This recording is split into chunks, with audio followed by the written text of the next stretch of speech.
The jackets just keep getting Same. It's sick. It is sick. It is very cool. Whoa! It's a special guest. That's sick. It's a Malaysian Palman? Nana and the MLBB app logo. So let's time to welcome this Red Giants. The Awakened Giants just secured a 4-peat in Malaysia and are ready for another shot at the world title. The MSC 2024 champions. You know their roles, you know their names. Cram, Skies, Stormy Yums, and Innocent. This is Selangor Red Giants. Look at them. I think they're all staring towards that MLBB app logo, thinking the same thing that we are. What the hell? What the hell? But at the same time, just looking to win. I mean, they started it off. We saw the videos. Who is that? Yeah, who is that? They're characters from a series. I remember the Bell saying it. We had a collab series with them. I think it's an Indonesian thing. Like, I should check that up. But of course, as always, we have to welcome. So, excuse me.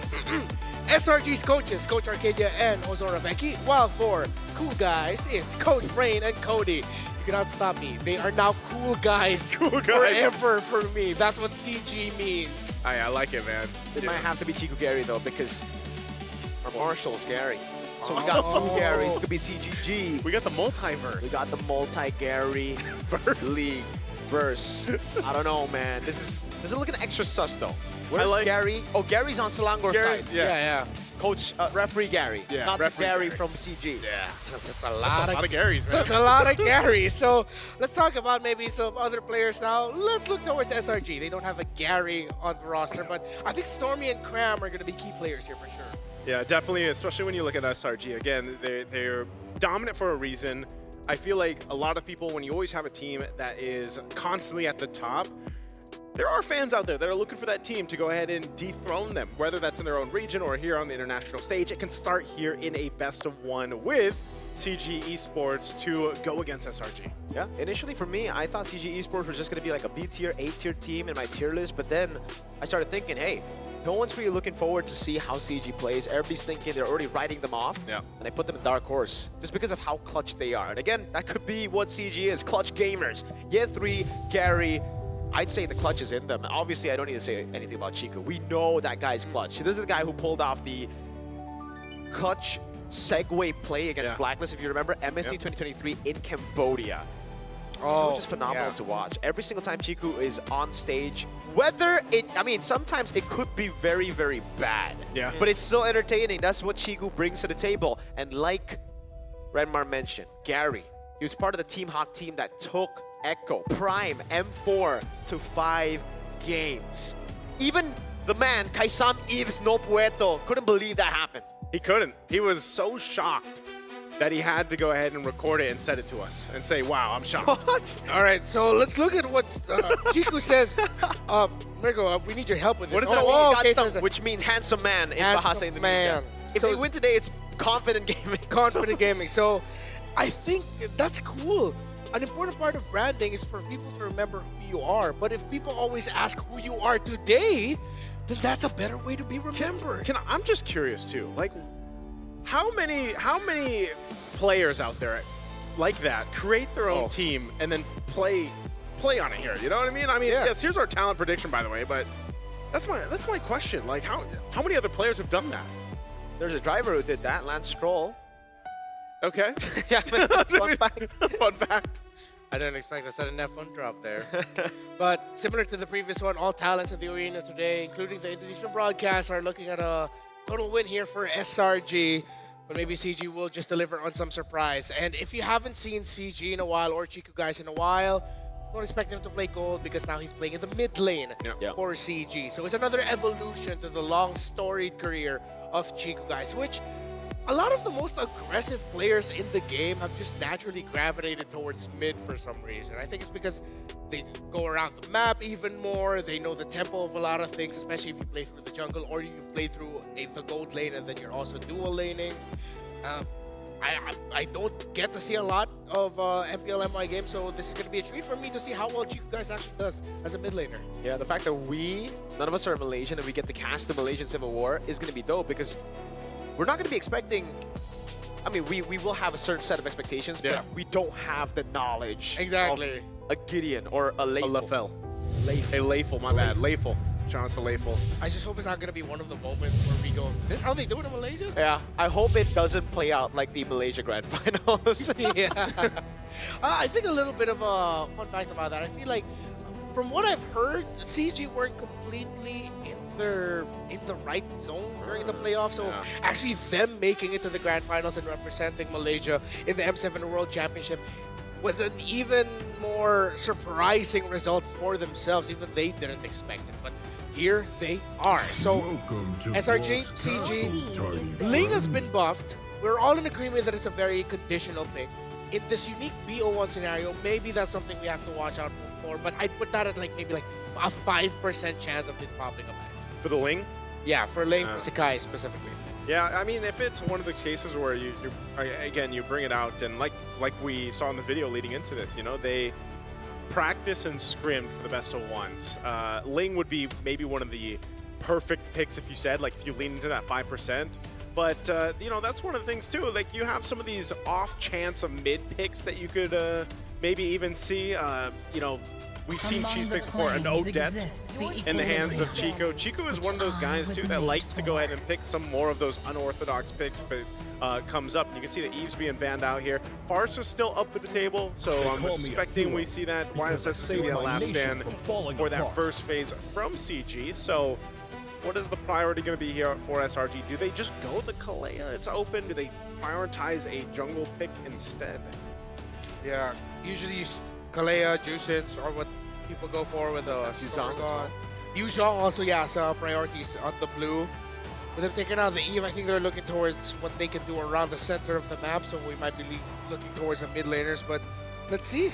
It is the BO1 scenario, and SRG, even SRG admitted that they could have handled the BO1 so much better last year. Yeah. So this time around, they want to start with their best foot forward and not replicate them having to crawl 3-2 similar to what they did last year. Been itching for a There it real is. fight. I'm surprised they waited so long to pick it up, too, just because, again, Kalea seems to be one of those picks right now that's just high priority on the blue side.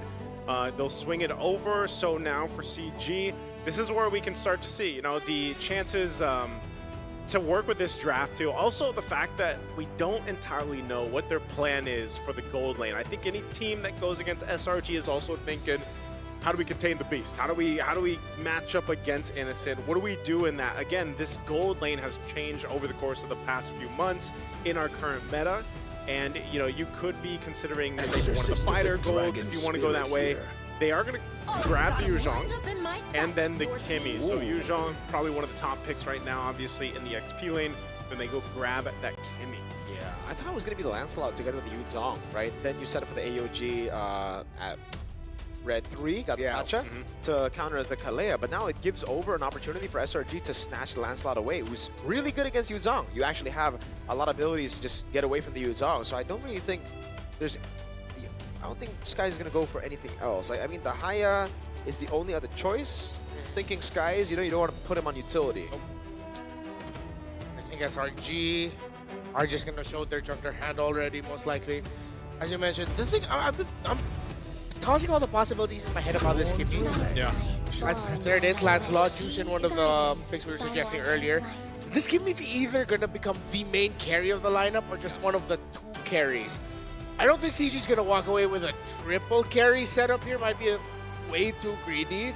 But I see them suddenly swerving and thinking, hey, maybe we can put a fighter in the gold lane and then we'll just play through the Kimmy at the center of the map and make that our main carry, which makes sense because maybe that's one of the reasons as well, other than it being a really strong pick. You pick this Yuzhong because that's your guy to bridge you on over to the mid to the late game. And we have seen compositions really highlight that Kimmy, where they play into it and then eventually your damage output's so good, but it also is just complemented really well with the Yuzhong and then whichever other crowd control hero you're able to go ahead and bring to this. So this pick right here, the Gatakasha, you already mentioned this miracle, it gets picked up. It's been banned out a lot for obvious reasons. Again, still one of the best picks, one of the best heroes to set things up and even scout. That information that can be provided for the team really helps against the Kalea too. You know, again, one of the heroes that is going to be very proactive and aggressive towards CG.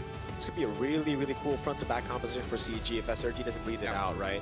I think the Ruby right now is something that SRG have to consider because CG are looking to, I think, with the Kimi, the Galakacha, peel for the Kimi, get another carry in the jungle, and play for those two carries. They ban out the carry as well. They know that the front needs to be strong if the front-to-back for them is to work against so much dive, so much distraction as well. Like, Juicin, Lancelot, that's a composition that really just want to break apart the front-to-back formation.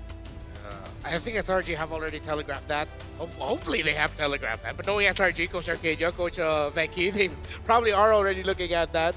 Other than the Ruby, we might see a shift back into the CC Gold lane, but something that we haven't seen a lot of in recent time as well.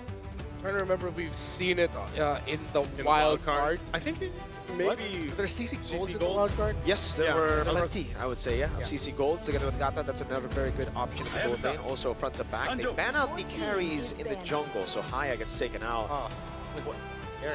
Carries. Are they just gonna full set and just go Joyce ban also? Just so they take away all of the main carries?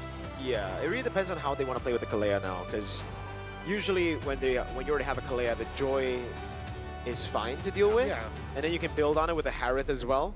It can still work here. Dang, if they go one more jungle ban too, SRG takes one more jungle ban, you know, I'm wondering what's gonna be in the hands here for CG. They're gonna be running out, and that could be the decision. They don't want to go up against the Ruby. So I think that is what we're getting, a double carry setup with Kimi being one of the main carries, the jungler being a carry as well, if there is something left. But they might have to sort of out of that just a little bit. Because Maybe Joy? Yeah, we mentioned Joy earlier. But if it's Joy, then your center is all magic. Yeah. Hey, it's a best of one. I guess you have a Yuzong, and we are expecting the Ruby to come out, so then you'll have enough physical, I guess, for the side laners here. It'll be a balance between the Yuzong and Ruby. But that means SRG will leave the Ruby open, and that's already kind of concerning, because again, for SRG, they want to break the formation, and with a Gatot, with a Furious type Petrify, and the Ruby, it's going to be tough. They do ban out the Joy. Now it's really going to limit Gary's picks in the jungle. Oh, okay. Maybe they go Fred and then Granger, Kimi Granger. Yeah, great combo. Work very well together. A lot of people have seen that. Yeah. What if there's a room for Suyo later on? If there isn't enough magic damage on the side of SRG, like if they save it for the last pick. Well, they're still gonna go magic damage route. Okay. They go Harith with the Kimi. So this makes it even more interesting to see what CG picks up in the jungle. It's like, unless they do opt for, like, are we actually gonna see Gary playing a utility? What's utility? Like utility left? Again, the Fredrin, the box is still open. Yeah. So you could still go with that, and like, that's actually okay. If they do opt for utility with this composition that they have, especially now that the Harith came through, they're generally going to be okay. It's all set of potential that they have between the Yuzhong and the Gatakancha, and then you put yourself on a utility jungle. It gives you enough time as well to go ahead and respond to, again, that aggressiveness that's going to be coming out from this lineup already from SRG. They'll take the Phoveus. And then lastly, there it is, man. They'll go for it. They'll go for that Granger. Interesting. I thought it was going to be more of an independent pick for Innocent, a Claude, a Moskov. Yeah. But it's the Granger, so he's going to have to rely on the rest of the team to win out that trio mid battle or stay even. So SRG, they have a lot of avenues to go through in terms of how they want to execute and play around their Granger. If it goes really well in the center, then they can play through Sakai's to help the Granger, or if they're just going to funnel all to the Granger at the beginning. So we'll see if we get that version, or CG, they're taking their sweet time thinking about what they're going to pick. Is that a Freya? Freya? Freya? Yeah, the Freya jungle? He's holding on, dude. Yeah, it looks like it is going to be Freya jungle. Oh my goodness. Interesting. Okay. Interesting. Count on the team with Chiku to show up with something crazy here. This is great. Hey, I'm happy. Yeah. I'm glad to see it.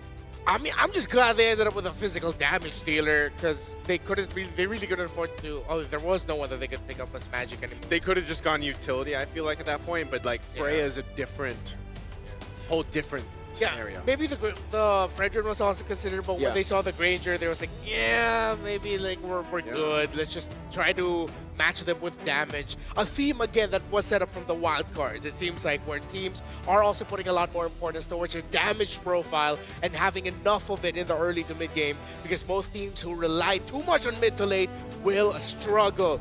Welcome to the rematch of the MPL Malaysia Grand Finals. SRG versus CG, the first Civil War series for this day in the Swiss stage.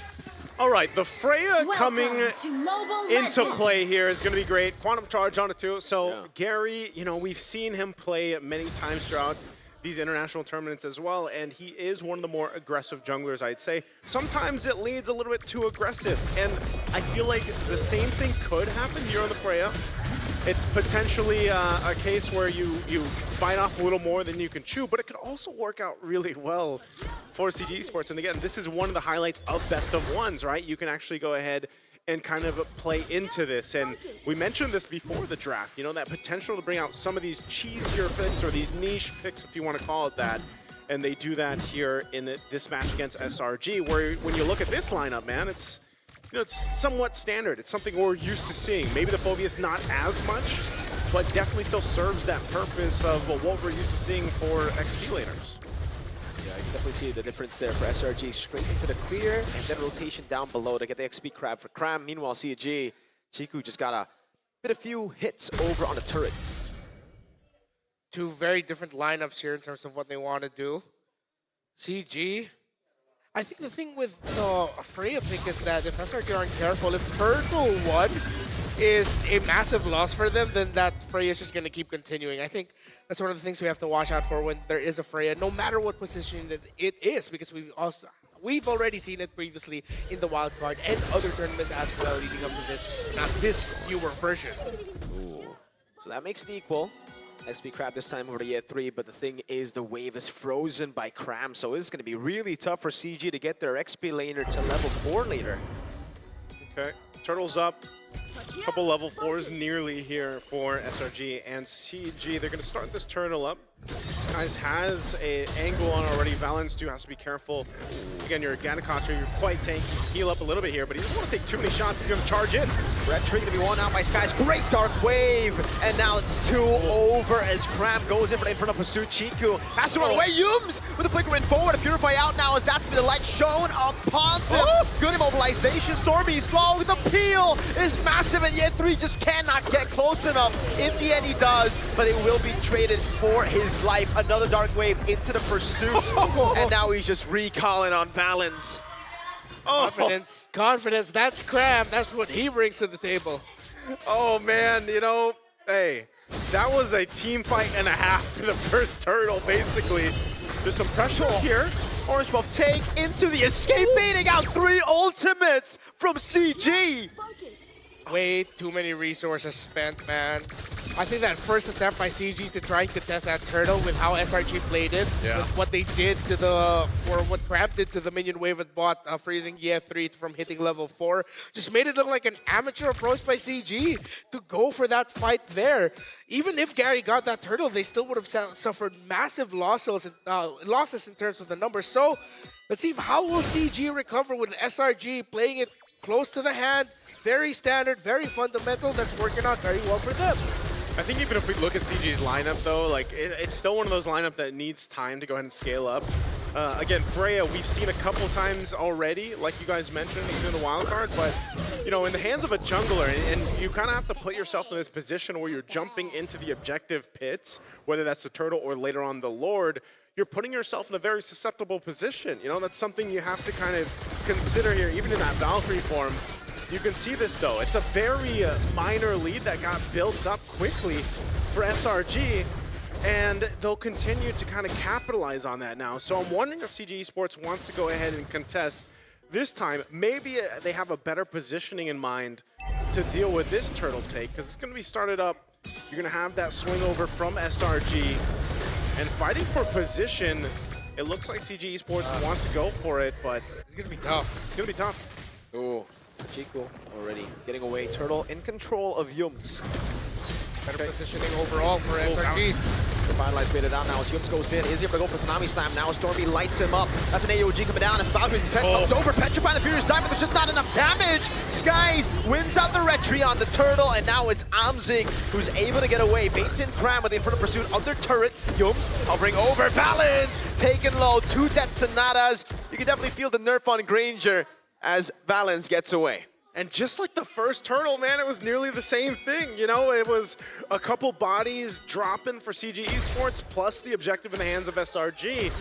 And if that happens again, you know, third Turtle, it's going to be kind of the same thing that's happening here. And this scalability that happens here with SRG's lineup is just going to be too much for CG to deal with. Oh man, even Yather. Yikes! Oh, Flicker shoulder bash, Phantom Execution. It's just coordinated perfectly. Yeah, Selangor Red Giants, they are as textbook as you can get with a little bit of flair. Another Tsunami Slam! What a follow-up, the AOG landing. Carry still able to survive, but the turret goes down. Cram on it with Inferno Pursuit again. Lantern Flare, knocking him up, pulling him down. Now it's Valens who's given over to Innocent to get his first Sky Piercer stack of the game. And that's what I'm saying. They know the limits of this lineup. They know that they did that under the turret, man. You know, they chose to fight and capitalize against this kind of weak point of CG Esports' lineup. So right now, they're just, it seems like SRG's just taking anything they want here across the map. I guess you can see why SRG looks so confident in the video to start off the series. Yeah. They know that they fully understand how CG Esports want to operate. I honestly do not fully understand how CG wants to operate. I mean, it looked like it was a very straightforward approach up until the Freya pick. Then you're like, what? Right? Yeah, but that's why I almost wonder, what if it was like a Freshman or a Baksha, you know? Like, what if it was something a little more bulwarky, you know, something a little more staple that can actually go ahead and get in position and face off against these objective takes. At least Innocent got what he wanted. These are not the same picks. It's very different. But picks, as different as they are, it looks like it's just going to be the same result. Amzik is going to be left in the bottom lane. Is Cram going to come in? Is he going to try and take him? Oh no, look at the cutoff. Oh no, the sandwich. Perfect turtle already. They're going to play with Amzik here. An AOG onto him. Amzik was as good as dead. That's a second Sky Pierce coming down now. A taunt landing with a Petrify as well. Now into the back, they dive in. Yum's going to take it out of Skies in the back line. Is able to find Chico, and Gary is sustaining, but Innocent is gunning them down. Yeah, 3 taken out by Skies, and Innocent gets a triple. A triple kill for the Beast, a wipeout too. They chose that fight in the bottom lane, and they just couldn't come out with anything except a couple kills. But again, they need way more for CG to get back into this game. To quote a great man I've seen on the internet millions of times, why are you fighting? Why? Why? Why? I have no idea. Why would you hate the plan? I heard the question mark on AOG because Look at this. Yeah, it was suicide, no? Like, Amzik was as good as dead already. They decided to come in. They're up against Lancelot. They left their Kimmy behind. And SRG again just separated them. And I mean, not only that, but look at Innocent, man. Like, Innocent's just chilling. Yeah, SRG, okay, this is not to undermine SRG. They're not doing anything special. They're doing their jobs perfectly. Tsunami Slam locked him down. Amzik still able to go for the Tsunami. Oh my goodness, the turnaround over on Yums. He's still able to survive a Stormy. Goes up to Crimson Beacon. Innocent is unstoppable. Just Dragon is going to come down on him. Petrify over, but Innocent will take him out. That is 60 stacks on Sky Piercer. Well, they went for it again, man. I will say there's like these little windows where it's looking like, man, CG Esports is at least going to take someone with them. They take Yums that time. Almost got Innocent. Now, the question that might be is how much more time does CG Esports need to be able to actually capitalize on those kills? Because it feels like, again, this entire game, they've just been throwing themselves at SRG. If their theory here is that maybe they'll get tired eventually, that's not going to happen. That's not going to happen, CG. SRG can do it all day. Yeah, they can do it all day. They can just keep going. So open up the map, take down minion waves, stop forcing fights. If one of you go down, just accept that you cannot get the trade at this point. You cannot get the favorable trade that you want to get a massive swing. You're going to need to cross the 30,000 threshold first and somehow hope that they're still not crossed past 40 SRG, but that is close to impossible here. Oh, tsunami slam on balance, dude. They can go for whoever they want, and he locks him down! Oh my lord! That was the main man, that was the frontliner, and balance just got cooked. Yeah, that's unfortunate, man. That's why, again, the Kalea is such a top priority pick when that hero is open. Innocent just taking the shots here. They get the Purify out from MZ. This Lord's going to be worked on, though. Gary. Freya's doing work now in a 2v1. That's going to be execution. He needs to space out perfectly. He does with the sustain of Yums. And that's another 19-5 now. That's really tough, man. Yeah. Again, at this point, CG, like I said, is kind of scrapping here for whatever they can get. Yes, Gary will be back for this defense. They still have the Holy Defenses up, but man, 10K behind at nearly the 11-minute mark of this game. This is a massive lead right now for SRG. They'll get ready to go ahead and march towards the base here, getting the Holy Defense down in mid. Top's going to be next. What can CG Esports do here on this defense? Throw out a couple ultimates out, clearing out that Lord and the lane. They might be able to hold on to these base turrets just yet. They will be able to. Holy Defense keeping CG's hopes of winning this game, somehow turning it on around alive. I think we look at the items of the Harith, still on the way to the Holy Crystal. Of course, Innocent's been locked in fully for a long amount of time. 10,000 gold lead, 60 stacks of the Sky Piercer, 582 and counting as well on the passive of the Granger. So to say that this is going to be a tough climb is an understatement. We usually say this is one of those moments where it will take a miracle and there's no sugarcoating it. It will take a miracle or a mistake. Yeah, SRG need to like dive in fountain for this to happen. Yeah. Come back. It's ooh. It's one of those cases, but it's also like, all right, you look at the lineup CG Esports brought to the table. Gary's jumping in, Ye3's jumping in, but at some point, Amzik has to be able to pop off on the Harith. And like you said, you take a look at the items, man. He has ground to cover. Lord. Look at this, 3,000 behind right now in terms of what Innocent has in his arsenal. Yeah, that's about as cooked as it can get. But you hope that you're able to hold on. And I feel like, you know, in a lot of situations when you're looking at 10K deficit, that's all teams can do. And you then have to go ahead and look. Again, when you're viewing these games and you see a 10K deficit, you have to start to think, all right, what do we look at? Defense potential with this composition? Are we thinking that it's actually going to be worth or capable of defending the next Lord push? Because they're most likely not going to contest that at all.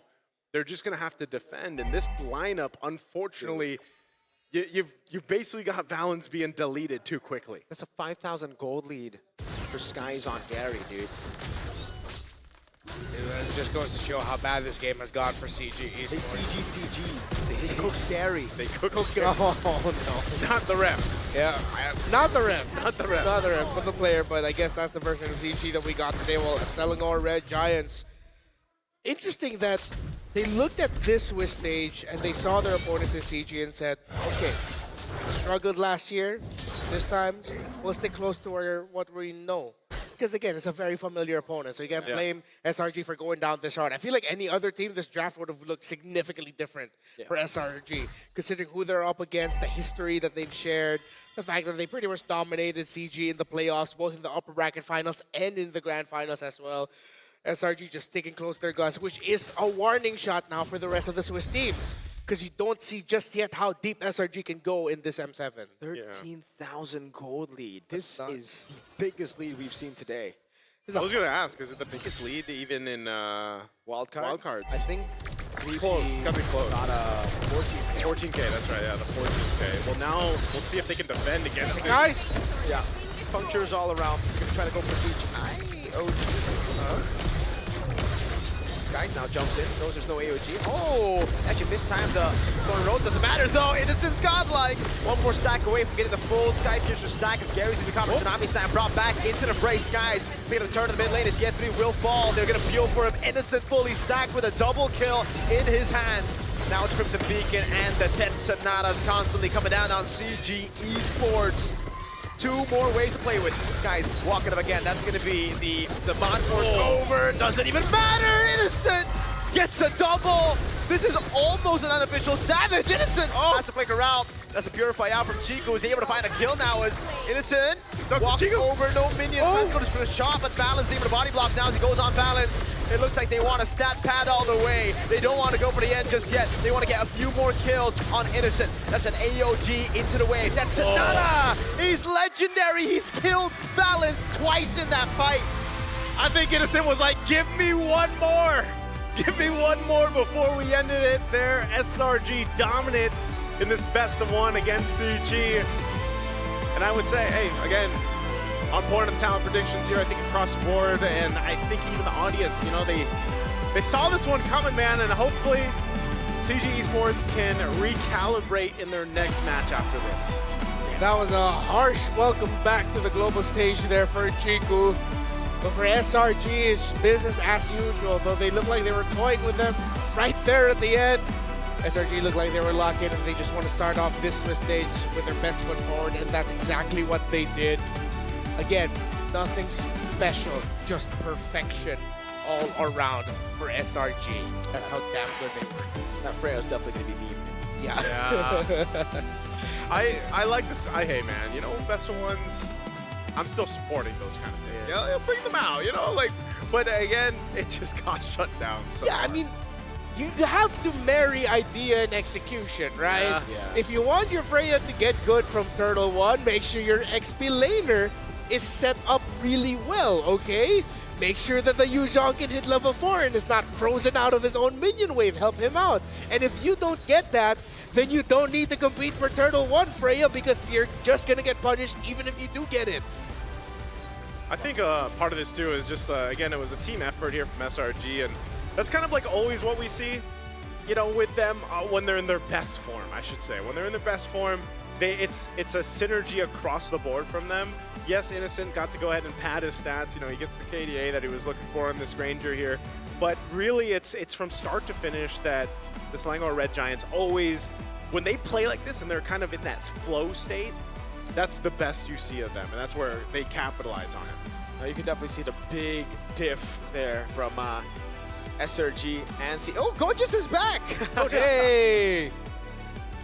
Didn't we see him in another tournament? What team was he with?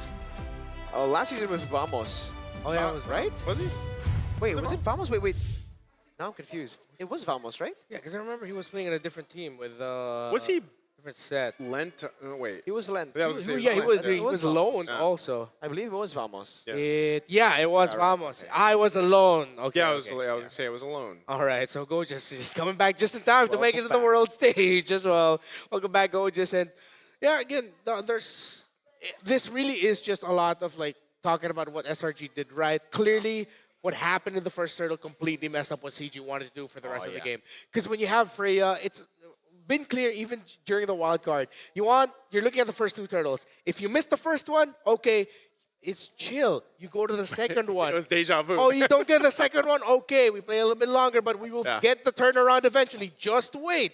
This game, it was, we don't get the first one, let's just keep fighting. It's like that. Maybe they'll get tired out. It perplexes me as to why CG decided to play this way. Hey, it's just like all those great animations we see where it's like you think he's done, but they're like, no, and like the finger twitches, you know? Yeah. And they get back up and they go again. Yeah, for the old school people there, it's Monty Python. It's "'Tis but a flesh wound." The arm's already off, but he's still fighting, and Pram ends up walking away with the MVP of the game. All throughout the board, SRG were fantastic. Personally, this was my vote because I liked how, again, you pointed out how he manipulated the EXP lane and that he didn't just stay there after the fact. He was able to affect the map with how he handled the Yuzhong and handled that quadrant of the jungle that he was part of. I think it was the amount of recalls. And the recalls were pretty sick too, yeah. But Cram, Cram knew it. Again, on this Phobius, how many times, do we see these XP laners bring out the Phobius nowadays in the current meta? Like, there's still really specific teams that still like to go ahead and bring it up for the draft. But this is one of those cases where it actually works, again, really well. This early team fight, I mean, this is 2.5 minutes in the game, right? And because of that, the snowball already started early on. It builds up, and this is what we were talking about. This is I'm going to do this again and again and again, and unfortunately for CG Esports, it just never worked, And you get to a point where then you're facing a 13,000 gold deficit. And even this, it was still the same team. Like, you don't think they're going to fight, but they go in with an AOG. They force a fight. They give a ton of kills over here to Innocent. This is where he gets that triple. And they just continue to scale pretty much just completely throughout this game. Yeah, it was really, really beautiful, the way that they played it. And again, a lot of these team fights, you just don't see it because it's always, you know, the kills never go to Cram. Yeah. But he does a lot, man. He does a lot to peel, and it's also just understanding the composition. Look at Cram, peeling again. Even when they're this far ahead, a lot of XP laners, a lot of players in general would just lose track. I mean, CG didn't even win the early game, and they lost track of their win condition. So the fact that Cram stayed true just shows you that discipline that he has. Yeah, and it seems like there was a lot of understanding between him and Sakai's in terms of pressuring Chiku every darn sequence. If it's not Sakai's right in front of Chiku, it's Crab, and then vice versa. You know, there was something that we've mentioned a lot in this game, specific you, Mirko. Voss, what is the definition of insanity? Very applicable here for CG. Oh, yeah. They just did the same thing all over again. They just kept on doing it, man. That's a great character, man. I guess they're consistent gaming with it. Consistently going in. Consistently going in. Oh, man. They were constantly gapped this game. Yeah, I like it, man. You're going to think about so many. By the time we get to the end of wherever CG ends up in the EMSM tournament, where there's going to be a ton. I'm sure some analytical person out there is going to have all the iterations of CG. Hopefully, though, like we saw in the video, they did mention that, you know, they can't look at facing against Malaysia right off the bat as necessarily a bad thing. At least in this case, they shouldn't have to face them again. You know, of course, they can still go and have good games, depending on the draw. Yeah. Later on. I know a lot lies on that. But, I don't know, man. I feel like we didn't really even get to see what makes CG good in this game. Yeah. Like, that's the unfortunate thing. It just feels like you're just like, man, you're left wanting so much more from CG. Yeah. We already know SRG, man. Like, we've seen them dominate for so long. So it's like, CG, their next match, whoever it's going to be, we would love to see what they can actually bring to that table here. What if that's the problem? What if CG were too nice? They were so nice in the video, and SRG were just absolute dogs, bro. It was like, yeah, we're going to beat you. Please Don't pick the same thing. Don't pick the same thing. Easy win, easy win. CG was like, good luck, our brothers. Let's show how good Malaysia is. Yeah. Hopefully it's a close game because they might question the strength of Malaysia as a region. So basically, they were like begging in the video, please, Yeah. please don't smack us 24-6. Oh no, they're doing it. It happened right under 15 minutes. But yeah, hopefully CG can bounce back, and I hope this is a harsh wake-up call for them, because if this is the result that they get up against SRG, then what kind of results are you going to get against the other top teams here in the M series? Of course, again, we've dogged at them a little bit, but we're really hoping Cute Guy Esports or whatever you want to call them. Whatever you want to call cool them. guy, man. Cool guy, cute guy. Okay, here's the thing. I wanted to say cool, but I remembered what Chico said, so cute is what came out. Handsome, instead. cute, yeah. They did say behind the scenes, if they lose, they're cute guys. Yeah. Yeah. All right, so we're gonna do a special little thing. Special. It's real me. Okay, so pass on over the AI insights. What? Wait, you yeah. got a phone, bro? How am I supposed to pass it over? Just pass it through, Mirko, and then I want to show you something cool. All right. All right. Okay. I'll show you the power of Real Me AI. All right, Real Me AI. Mirko now knows Tagalog. Magandang gabi. There it is. Masarap yan. I almost got worried. There we go. Yeah. I got worried. Yeah, I got kind of worried too. I got kind of worried too. But yeah, thank you for that. All right. Gusto ko. Nasi lemak. Yeah, there we go. All right, what about this? I don't. Hey, Naisu. No Indonesian. Terima kasih. Yeah! That's the power of the Realme 15 Pro. That's win rate predictions. It can analyze code, items, everything in real time. It's like having a strategic coach in your pocket. That's the AI gaming coach for you, but it doesn't stop there. When the fight breaks out, its consecutive skills feature lets you unleash a perfect preset combo with just one tap. These are actual features of this magnificent device. It guides your strategy and elevates your execution. That's a full AI-powered edge. From prediction to performance, it's the complete package. You play, we carry, Realme 15 Pro, the M7 official gaming phone. Bang. I'm kind of worried about that though, man. Like, to be able to macro your your combos? Like, isn't that a little crazy? That is kind of crazy, but it only really works in like some heroes, like specific heroes, I think. So, for us to try that out, please give us this. And while you're doing that, look at the Rising Open. Wow! Season 5 for MCGG. It's still open to everyone, very flexible to join in now with major upgrades.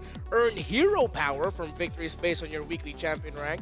Quezon City number 50 value here, by the way. All right, flex. And team up with, oh wait, this isn't Magic Chat, this is MLBB. Yeah.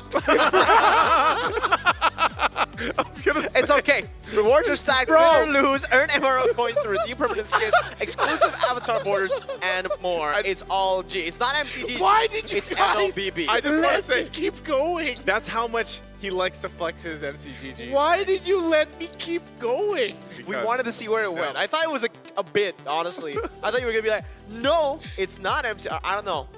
Turns out you were just too in love with MCGG. bro. My head has linked Rising Open with MCGG after casting that. So please, there's a lot of prizes here. I need a moment to recover just a little bit. So we have a break.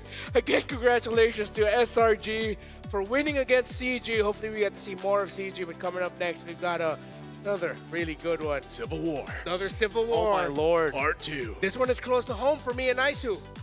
Yeah, it does. So are you a TL fan? Are you a Aurora fan? We don't No, want you're to a start Falcons this. fan. We don't want to start it right now. He Yeah. is the Falcons guy. Oh, he's a what are you again? You were RSG and then they disbanded. Yeah. So, you know, I follow my boy Eman. Kite. Oh. He's a kite guy. I'm a kite guy. And a light guy. I'll dap you up, you know? I'll just dap you up there. All right. We'll be back. I'll embarrass myself later again on the Swiss stage. Red Mar, Americo Nice, we will be back for the next match between two Filipino teams. Dos.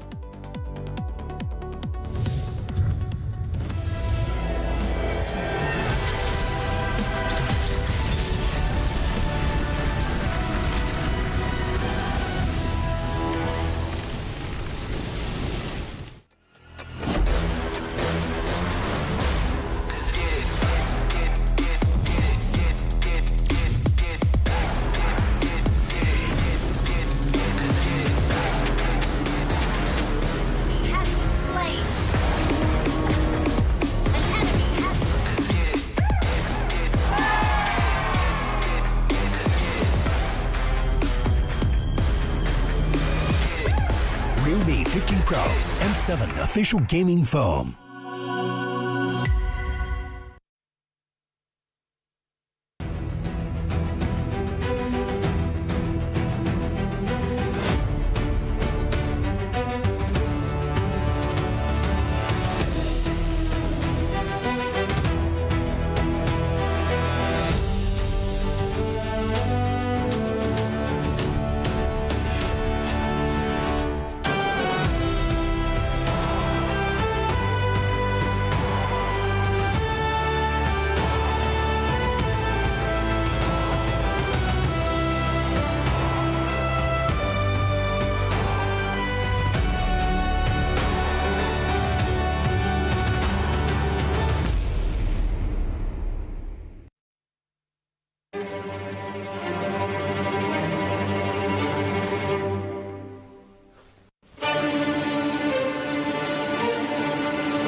trying to push it. They're running out. It's Thunder heralds their unstoppable reign. Unscathed, unrivaled. A trophy, a symbol, a legacy, a champion.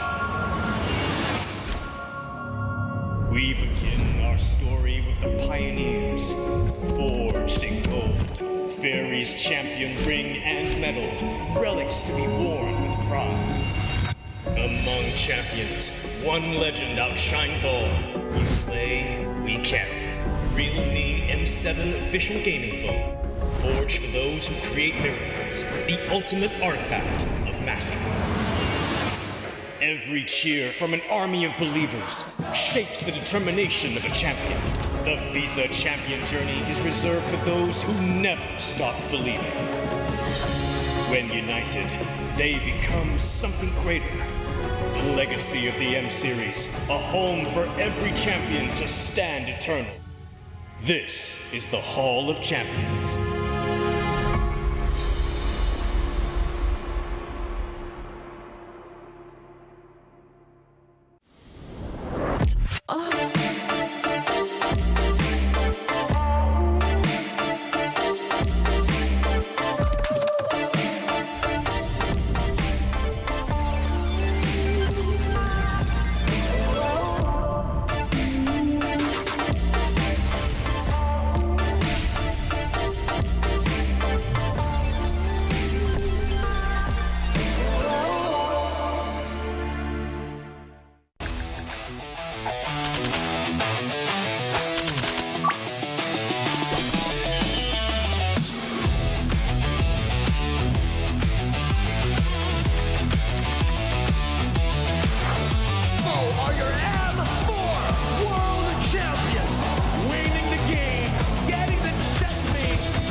What is a dream chaser?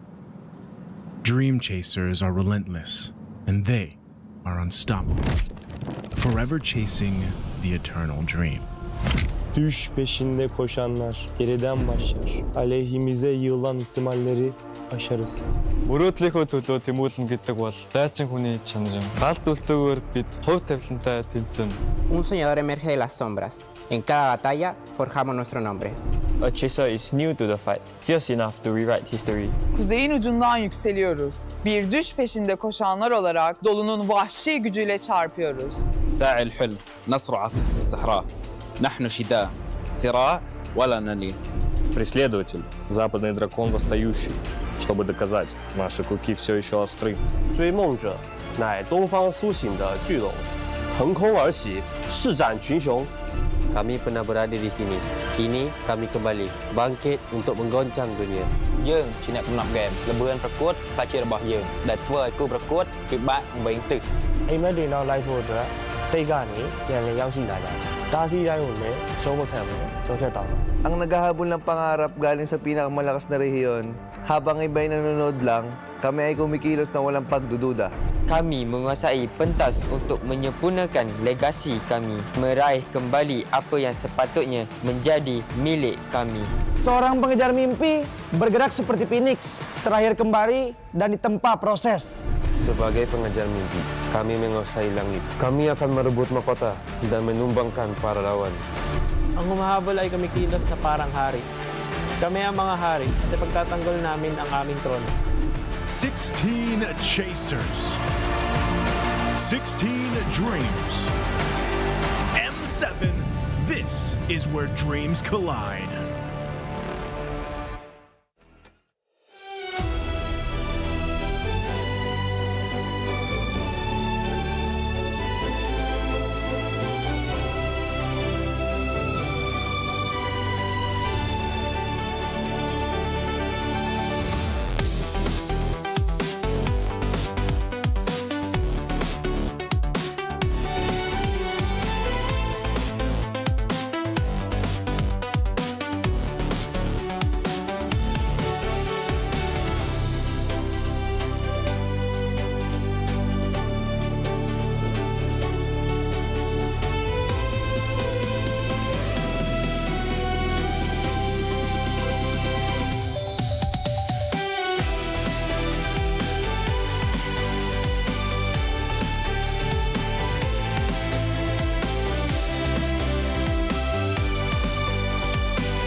another civil war. This time we go on over to the Philippines for Aurora Gaming PH against Team Liquid.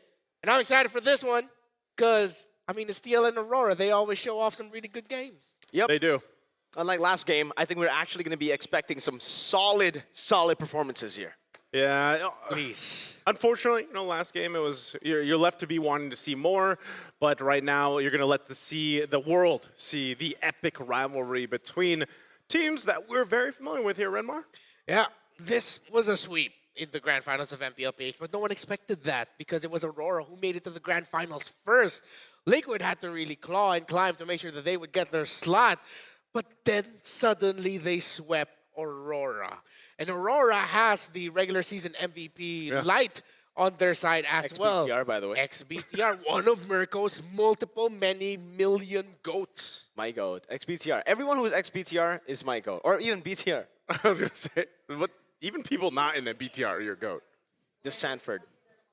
Yeah, but that's cool. But even like maybe let's say BTR's driver is your GOAT. Yeah, he's my GOAT. Content team, my GOAT. Manager, my GOAT. See, so, like, doesn't the GOAT lose the meaning of a GOAT? No, because they're from BTR. Yeah. But how can they all be the greatest of all time? The important thing is... No, they're just GOATs. Like, meh. Like actual GOATs. Okay, all Literally right. just go, yo, Kambing! Now you know, Kambing. What's up, Kambing? Now you know. But again, it's a similar story. Yeah, epic rivalry is what we call it back home in the Philippines. Aurora versus the LPH. It stems from the duo of the rivalry between the Kite brothers, Demon Kite and Dominic Kite. And if you're new to MLBB, yes, one of the fiercest duos in the world is called Baby Cakes. Oh, man. And that's Oheb and our GOAT, our sports GOAT, Carl Teasy. Yeah, that's I remember when we first heard about Baby Cakes duo, I was like, man, I don't know if this is just like reverse psychology. Yep.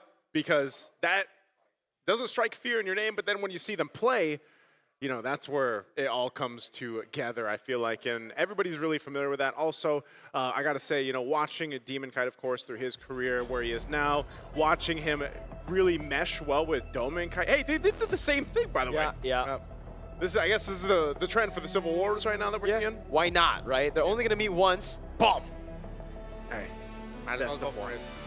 I like this, though. Yeah, I like the fact that they play around with the memes, man. Yeah. But yeah, back to the Baby Kicks thing. As an Indonesian, I'm not threatened at all until I found out. I'm like, oh, it's Carl and Oheb.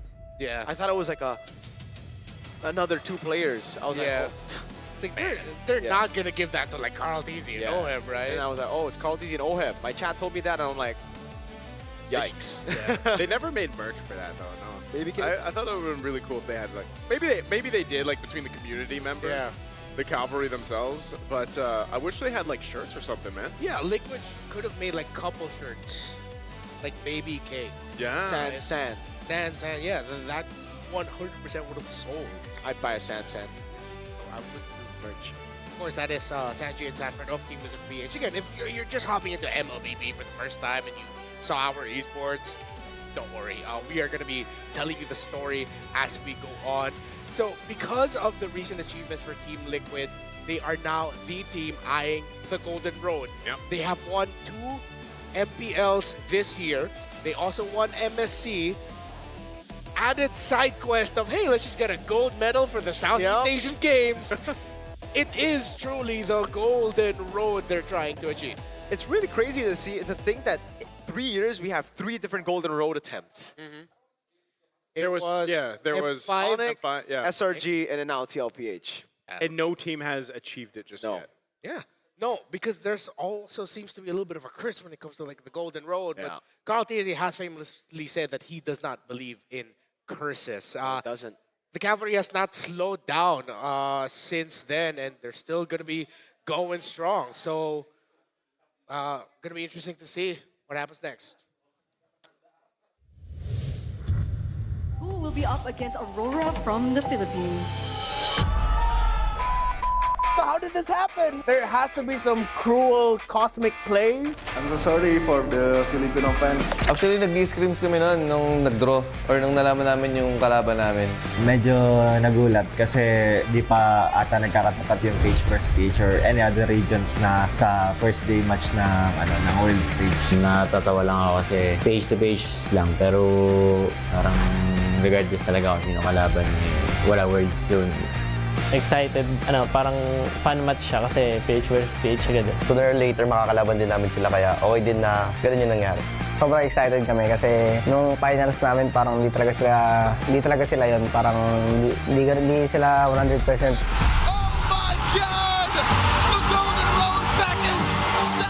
Ayun, ang lakas namin nung regular season and nung playoffs nga. Tapos nung grand finals parang naging kengkoy kami.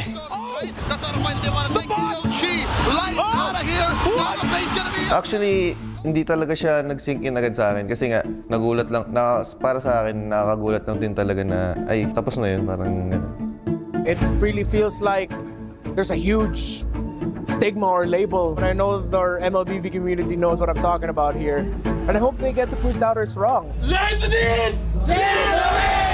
Yes, revenge match. I think we will win kasi this time mas magiging prepared na kami against sa kanila. Siguro redemption ko din siya kasi nung nakaraang Swiss stage medyo pangit sobrang pangit yung pinakita namin kasi not expect talaga na early exit kami dun. Bibigay na lang talaga namin yung best namin kasi wala nang bawi if ever matalo ka eh. Hindi naman kami papabawi sa kanila eh. Tingin ko kami, 1-0. Siyempre gusto ko rin manalo para mag-chill kami ng konti kasi talo namin yung isa sa mga malalakas sa M7. Good luck, ayun nga. Nare-represent namin yung Pilipinas and para i-defend yung title ng Philippines sa Worlds. Yun, brothers muna sa M7 and kapag grand final sila.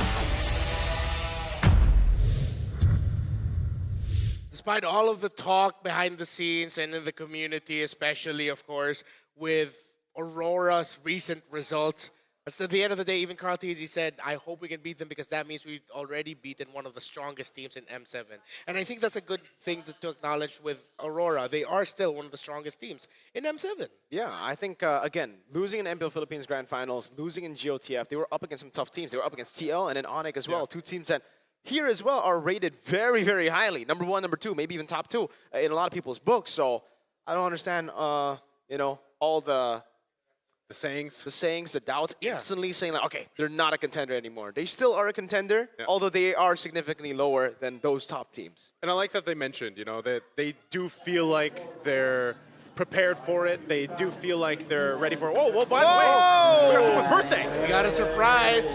Happiest birthday to Demon Kite. It's your boy's birthday. Nice. Happy birthday to you. Happy birthday to you.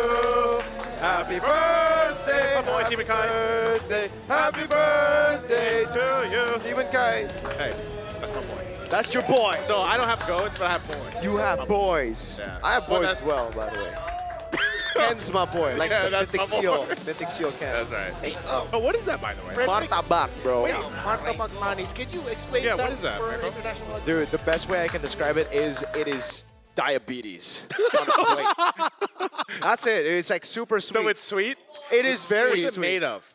It's made out of, I can't really explain it, but it's basically, you can get cheese, you can get nuts on it, you can get chocolate, usually. Oh, there's multiple flavors Yeah, it's of just it. the sweet. But there's also the savory version of it. What was that? That was the sweet version. It looked like cheese. Yeah, it but they looked like added the cheese. cheese, yeah. So that's the martabak eju. It's the cheese martabak. Wait, so is it like a flatbread pastry, a pastry puff? Dude, it's so weird because it's I don't think there's a way to describe it with. It's like a pancake, but it's like big. It's like a big pancake. No, big that pancake, cheese. not with syrup, but with a lot of With chocolate cheese. and even more sugar. Yo, that guy looks really familiar, right? Dude, this is Kaisam Yves. Hey, Hey, just come who do you think is gonna win? Kaisam Yves? He says Philippines gonna win. Philippines. Can we get a real answer? Philippines. Aurora or TL? TNC. Okay, that's his winner. Of He's course. wearing the colors, by the way. Yeah, currently he's not a caster because he is a KOL officially. He'll join us at some point, I think. He's a call. You'll see him later tonight. He'll actually be doing the Swiss stage draw. Yes. With Ben Thing. Yes. With Ben Things. With Ben Things. 2x-TNC, by the way. Yeah. Oh, yeah. Whoa, it's a TNC made it to M7. That's. Hey, by the way, they had one of the best runs of the playoffs that I've ever seen. Yeah. Everyone I wish was a I could say believer. the same about my team. Hey, one day, BTR will be that. You just gotta hope. My GOAT Light had to leave BTR to make it here. Well, he looks better in the Aurora jersey. I think they're cheering for the birthday. Like, are they? Yeah. I think so. Or no, they're cheering for TL. They're cheering for Team Liquid. Because Team Liquid, they are the team labeled as the final boss, the tournament favorites, looking to complete the Golden Road, and they will make their entrance first. It's Liquid versus Aurora. The cavalry barged into the doors of the world stage looking unstoppable. Can they maintain the same pace as they continue the path towards the Golden Road? In the XP, you got Sanford. In the jungle, Carl Teasy. Mid lane, Sanji, Rome, JP. And in the gold lane, you got Oheb. Ladies and gentlemen, this is Team Liquid Philippines. Stoic as always, locked in. They want to start off their campaign strong. They know the pressure, they understand what's at stake, and they know who they're up against. They want to prove to Aurora yet again that they are still better than them. And their opponents, familiar rivalry here, a bright light dimmed by challenges, seeks to shine on the world stage anew. Can they finally seize the win against a familiar foe? It's Edward the XP, Demon Kite, happy birthday again in the jungle, UA in the mid, Light in the roam, and Doming Kite. Give it up for Aurora Gaming Philippines. Say what you will about the squad, they went 13-1 in MPL Philippines regular season, matching the record of Onyx PH. They are one of the best teams, strongest teams walking into M7. And I thought that the pressure would get to them, but ever since we've seen them all throughout, they have actually been very light and fun to be around. Welcome into the arena of the coaches. For Team Liquid, it's Coach RC and Coach Tic Tac. For Aurora, standing at 8 foot 2 inches tall, Coach Master the Basics and Dexstar. Hey, I'm just gonna say he was lucky I didn't play in the basketball match. He Coach FDP was really, really good. He was dunk. Was he? Did he? He could dunk. I don't think very he tall. did. I think he could. He has the reach for it if he just jumped a little bit. But of course, you hear the Let's Go Liquid chants. There is also a Liquid here in Indonesia. Yeah, we don't talk about them. Not this season. Hey. It's always that way, by the way. Like when the Liquid Philippines team does well, the Liquid ID team doesn't do well. When the Liquid ID team does well, Liquid PH don't do well. Hey, you know what? Sometimes that's the way the pendulum swings, I think. But once again, maybe this is the birthday buff here, man. Yeah. Maybe in this best of one, we'll see the birthday buff from Team and Kite. But I think nonetheless, like you guys mentioned, no matter what, Aurora is always a contender. Yes, they might have fallen short in the last grand final that we saw from them, but I'm sure they've worked on it and gotten things under control. And again, you got to consider the fact that that experience and maybe some of the time off that some of these players also had will bring them in fresh here for the Swiss stage. Yeah, and for Liquid Philippines, again, I don't really think we need to introduce any of them. You all know. You know their road that they are on as well. And I honestly say, I'll just say this. Every single member is in form. That's what's so scary about them, right? It's not the fact that they have legendary names. You can have legendary names in a roster and they not being in form. The fact that they are all in form with the status that they have makes it all the more scary. They are the most intimidating team I think we've ever had in MLBB. The thing for Liquid, though, we have to ask them is, do you need your engine to heat up again? Because that always seems to be a question for them when it comes to the big tournaments in this regard. I thought we get something like that when it comes to the SEA Games. We didn't get that. Town prediction. Whoa. Liquid. Oh, it's not a unanimous sweep because there's one man in the arena, Pak Pulong, in the Indonesian broadcasting for Aurora. I can explain, folks.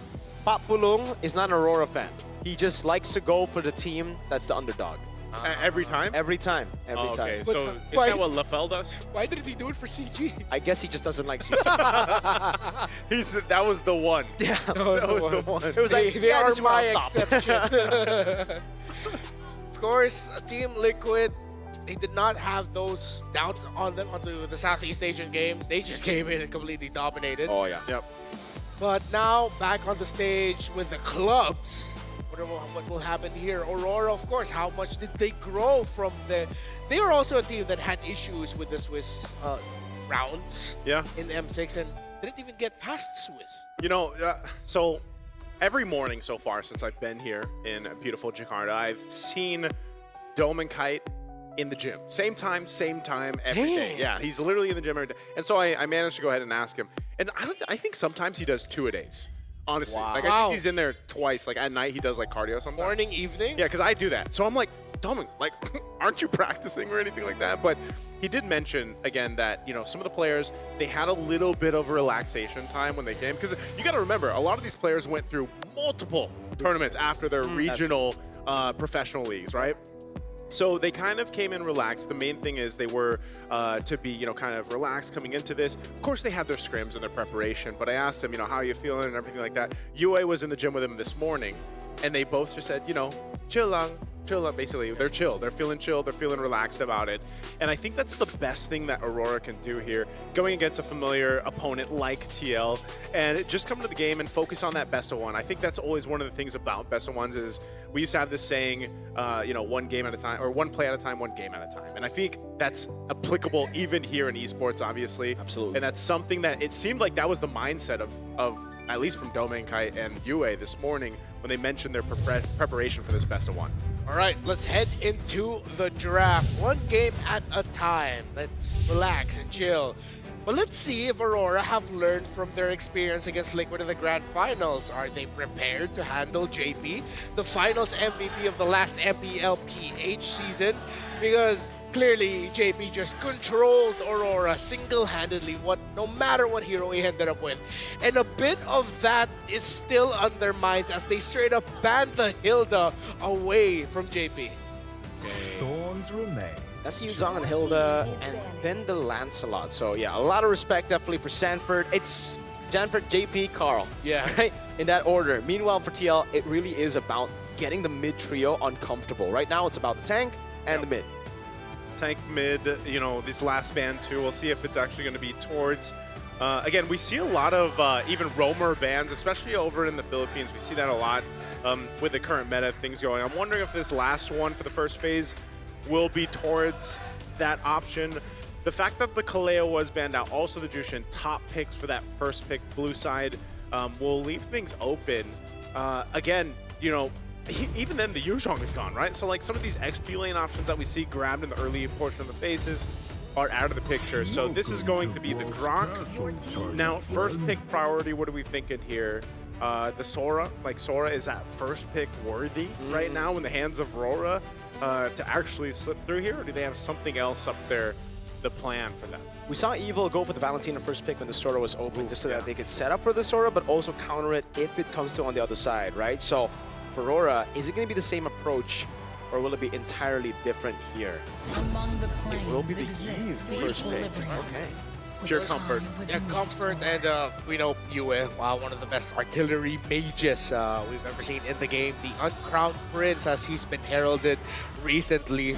Team Liquid now lock in instantly the Claude very early on as they see the Eve. They just want to go for the dive right away. And please enlighten me, Mirko. Is this a Team Liquid Indo chant or? Listen, we didn't really hear too many Liquid Indo chants this season, but I believe so, yes. I think this is a Liquid Indo chant that they're going to be using for Liquid Philippines as well. So yeah, quite a big fan base, by the way. They just disappeared for a bit because of, yeah. Well, they can, they're here. Wait, is this for TLBH? I believe, or is this? Oh, but they're the Aurora These are side. alter champs. I was gonna say they're on the. These are alter champs. Wait. The ones who are chanting are alter ego fans. And they're on Aurora side. So and they're on Aurora side. Maybe they're just showing support, you know? Wow. So here we go. We got the Hylos, we got the Claude over here for TL for those first picks. Now the response from Aurora, they're gonna go ahead and grab the carry. They saw that, they get the Fredrin. This is basically just really big comfort choices for Aurora right now. The Fredrin and the Eve, great combination that we see, especially for objectives. Now we'll see if that jungle is going to come through here for Carl TZ. They could still go what though? Does he want to go the YSS against a Fredrin, or does he just go Baksha? Like pick it up now? I think they might be eyeing towards marking utility as well, considering that they do have the Claude on their side. It's the Claude carry matchup that has risen to be the two most played gold laners right now in M7, including the wild cards. They call me a hero. Oh, so they go for YSS, okay.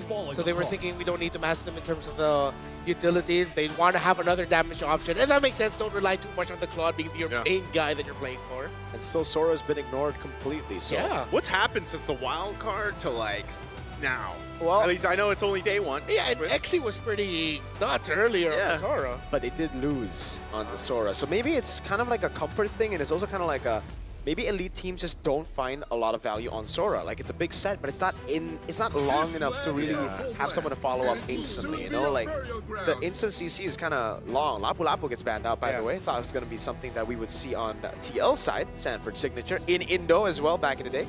We're not going to be getting that. The Arlot should be open for him later on, though. And the Glue, still very strong options, both for Edward and Sanford. And I think both teams are leaning towards getting comforts and a better matchup for their EXP laners as Edward and Sanford. If you have players like them in your team, you want to make them your focal point. Yeah. So right now the Glue should just be taken out by Aurora. The Glue will mess up their lineup, playing around the Fredrin. Yeah. And really does not mind being under the real world manipulation. In fact, go ahead, hit him under the RWL. They think it's going to be a... Wow. Like, I think right now for TL, it makes more sense for them to get the Valentina a bit more pure, right? They need a bit more utility, some CC, because they already have Yusin Chin and Claude. Yeah, I wouldn't even be surprised if TL just goes a Louis Yi. They're like one of the only teams that still plays it. Yeah, Louis. Other than literally like Super Friends. Wow. Like he might be the only other one that I can think of, at least in the Philippines, that will go for it. But this is interesting because you mentioned that the Arlot as well, but they're the one to ban it out. You see the combo? Yeah. So, if ever there's Glue, Esme, Uranus still open. Yep. In terms of the top EXP laners that we usually see in the game. Yeah, and I don't think TL want to go for Uranus or Esmeralda here, going up against the carry and Fredrin plus Yves. Like, it sounds painful. I know Uranus Esme likes pain, but not like that. Yeah, not like that. Not very happy when you're going up against a carry. And which I think I could really appreciate Aurora for just picking the carry right away the first phase. Because they know that, okay, at least with this carry, we're whittling down a lot of the options for Sanford without having to ban it straight up. There you go. Sora finally gets banned out. All right, Sora ban.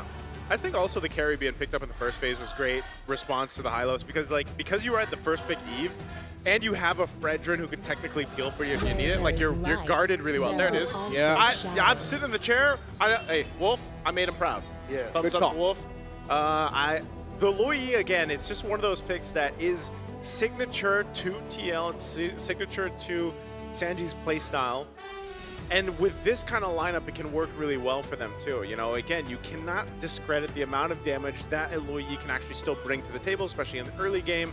And it ruins flow. Like, again, that's something about it. Like, when it comes to team fights, you get the yin yang and the passives popping off, and then next thing you know, you're able to diversion to where you need to go. And TLPH has been one of those teams to kind of almost abuse that macro potential that comes with it. There's the Uranus on the other side, like Rora goes with, and then to round this out for the Roam, what is Light gonna go here? Kata's still open. Yeah.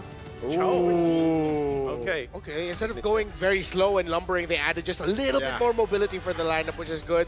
Pick off. And as well, that makes Oheb overthink his entries when he decides to go in with a Blazing Duet and really has to maximize the Purify. Do we just go throw it back and go Esme Uranus in the EXP lane? Or maybe an Alice might pop up too if they want a little bit more dive? Oh, there we go. Will it grant immortality? It's the Alice. So, hey, in terms of AoE, they got a lot of AoE, dude. There's a whole lot of circles. There are a lot of circles. Blaze You're right. do it, the Louis Yi, and Mountain now you got the Shocker. Alice. Mountain Shocker. And, you know, Hylos is the only one with a straight path. Yeah. He's Slightly but different. even his oh wait, his ring. He carries a circle around him. That's true. There you go. A lot circle of lineup. Yeah, no glue, by the way. Like usually when you see the Fredrin, you just see the glue. I guess it's not really the best matchup against Uranus, and the Alice can lock down the carries as well because it's not about Fredrin right now. It's about getting to the carry too. Look at that lineup right now. And the Eve. Yeah. It is dead Eve. Whoa! Like, how often do you see that? Dead Eve in the lineup rating. It's been a while. 0 counter index. Yeah. Wow. Gonna be very interesting to see. Hey, if you're a new viewer of MLBB Esports and you haven't seen PH gameplay, well, welcome. This is the rematch of our grand finals back home. It's Aurora versus Team Liquid. Will Liquid stampede yet again, or will Aurora blind them? We'll see if they can rely on that once again. As we take a look at these early rotations, it always starts there. You know, we always have to see how the jungles and even the roams are going to go ahead and play into the early potential. And, you know, not going to be too many things happening, of course, in the side lanes just yet with the nature of these heroes that were built in. But it'll be interesting also to see how Light plays this Cho. Again, he's one of the, I guess, specialists, I would say, for the Cho on that hero. And even early on, when he doesn't have that level 4 ability, that way of the dragon, he's actually able to be aggressive enough. And JP also one of them that does that exactly the same. And that's why we always highlight, you know, these teams from the Philippines, especially these two, that, again, for those that didn't catch the regular season of the professional league in the Philippines, Aurora Gaming was just unstoppable in that league and in their run in the regular season. And then, yes, unfortunately, in the grand finals, they got swept against a team at Liquid. So we'll see how those adjustments have been since that time. Yeah. Those are the emblems. Standard, Festival of Blood, Uranus, the carry, Oheb and Domikite. Usually you see this a lot with Claudes and carries want to aggressively fight each other out, while usually it's the Claude being tested early on because of the damage. Bro, he flickered! Flicker in on their turret, can't get the last hit! Plot armor, Oheb gets away with literally 1 HP. Oh man, that's gotta feel bad. You know, you're so close, but again, the carry, you just don't have that range, and both battle spells used up in that too. Oh man! Well, without the flicker now for Domikite, he probably is not going to find a lot of those aggressive options in lane. Now first turtle is up. JP has the vision, Edward zoning them out. Uh-oh, Purify out already. Mountain Shocker catches 2 Light. Is able to go for Jiku No now. That's the diversion. Oh! Gets taken out by Yue. Sanji gets in. The Throne of Ruin is able to lock Edward down now as Sanji gets in the yin-yang reactions. It's Sanford walking back up over to Demon Kai 1-1. And it's the mid laners who have the kill, but Aurora got the neutral objective. A 1-1, a turtle in the hands of Aurora. A great little bit of a skirmish there for that broke out. You know, good thing Yue was able to set up that RWM to get the first blood and take out Carl TZ, but still, Team Liquid is able to at least get something out of that fight to keep themselves obviously pretty much neck and neck right now. This is the Realme hand cam brought to you by the M7 official gaming phone, Realme 15 Pro 5G. It is Demon Kai that we were looking at again. It is his birthday, so looking to add a win alongside adding another year to his life. Team Liquid, for Yue, I just want to say, great call to commit the real-world manipulation to make sure Carl TZ goes down. Sanji wanted to bring Carl TZ in through the ultimate, but Yue, even though he could have saved that for the bigger fight, he said, nope, the prize is right there. There's a jungler. I'll take him out. You get a real-world manipulation.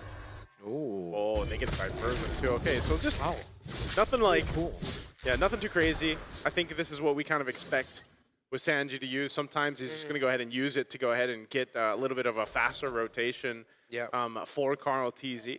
And again, nothing too, you're not going to, with these kind of lineups, they're all fighting around the objective. This is not one of those things until that level 4 does come available, which they have now. If Light can get a kick, great. If he can't, then nothing too exciting until that objective fight comes up. Again, if you're a newer fan, Filipino MLBB, yes, significantly slower, but we would like to use the word methodical, as both teams are just trying to build advantages through the minion waves all throughout, trying to find an opening. Turtle's going to be up in 8. Oracle already locked in for that Alice, but there is a glowing wand for US Eve. Okay, so I know we talked about this earlier too, the glowing wand not being like too much of a priority, but obviously with this composition, you need it. You know, you kind of need it against this Hylos. Vitalize that diversion was used to the purple buff. To the purple buff instead. They just want to give this up. Really cool, yeah. I mean, they understand Aurora have the better composition to go for neutral objectives. The fact that they rotated earlier as well means that, hey, they got the tempo advantage. So Team Liquid just go for the trade. All right, they go for the trade.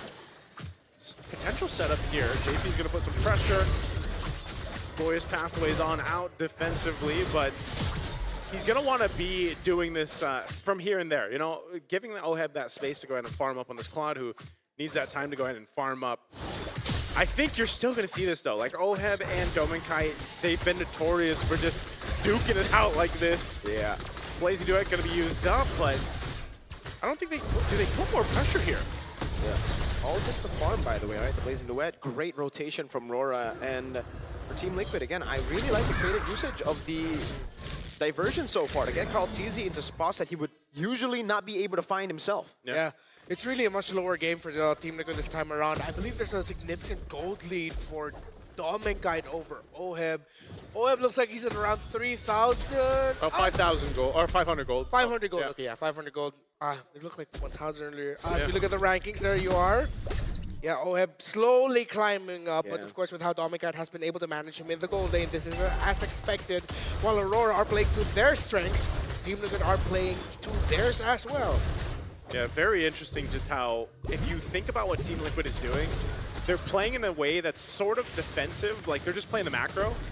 They do get a flicker out here from Yue, but this is also just to avoid Light being able to set things up. If you notice, with a Cho, anytime it's picked up, teams want to go ahead and play into that way of the Dragon, set things up the earliest they can.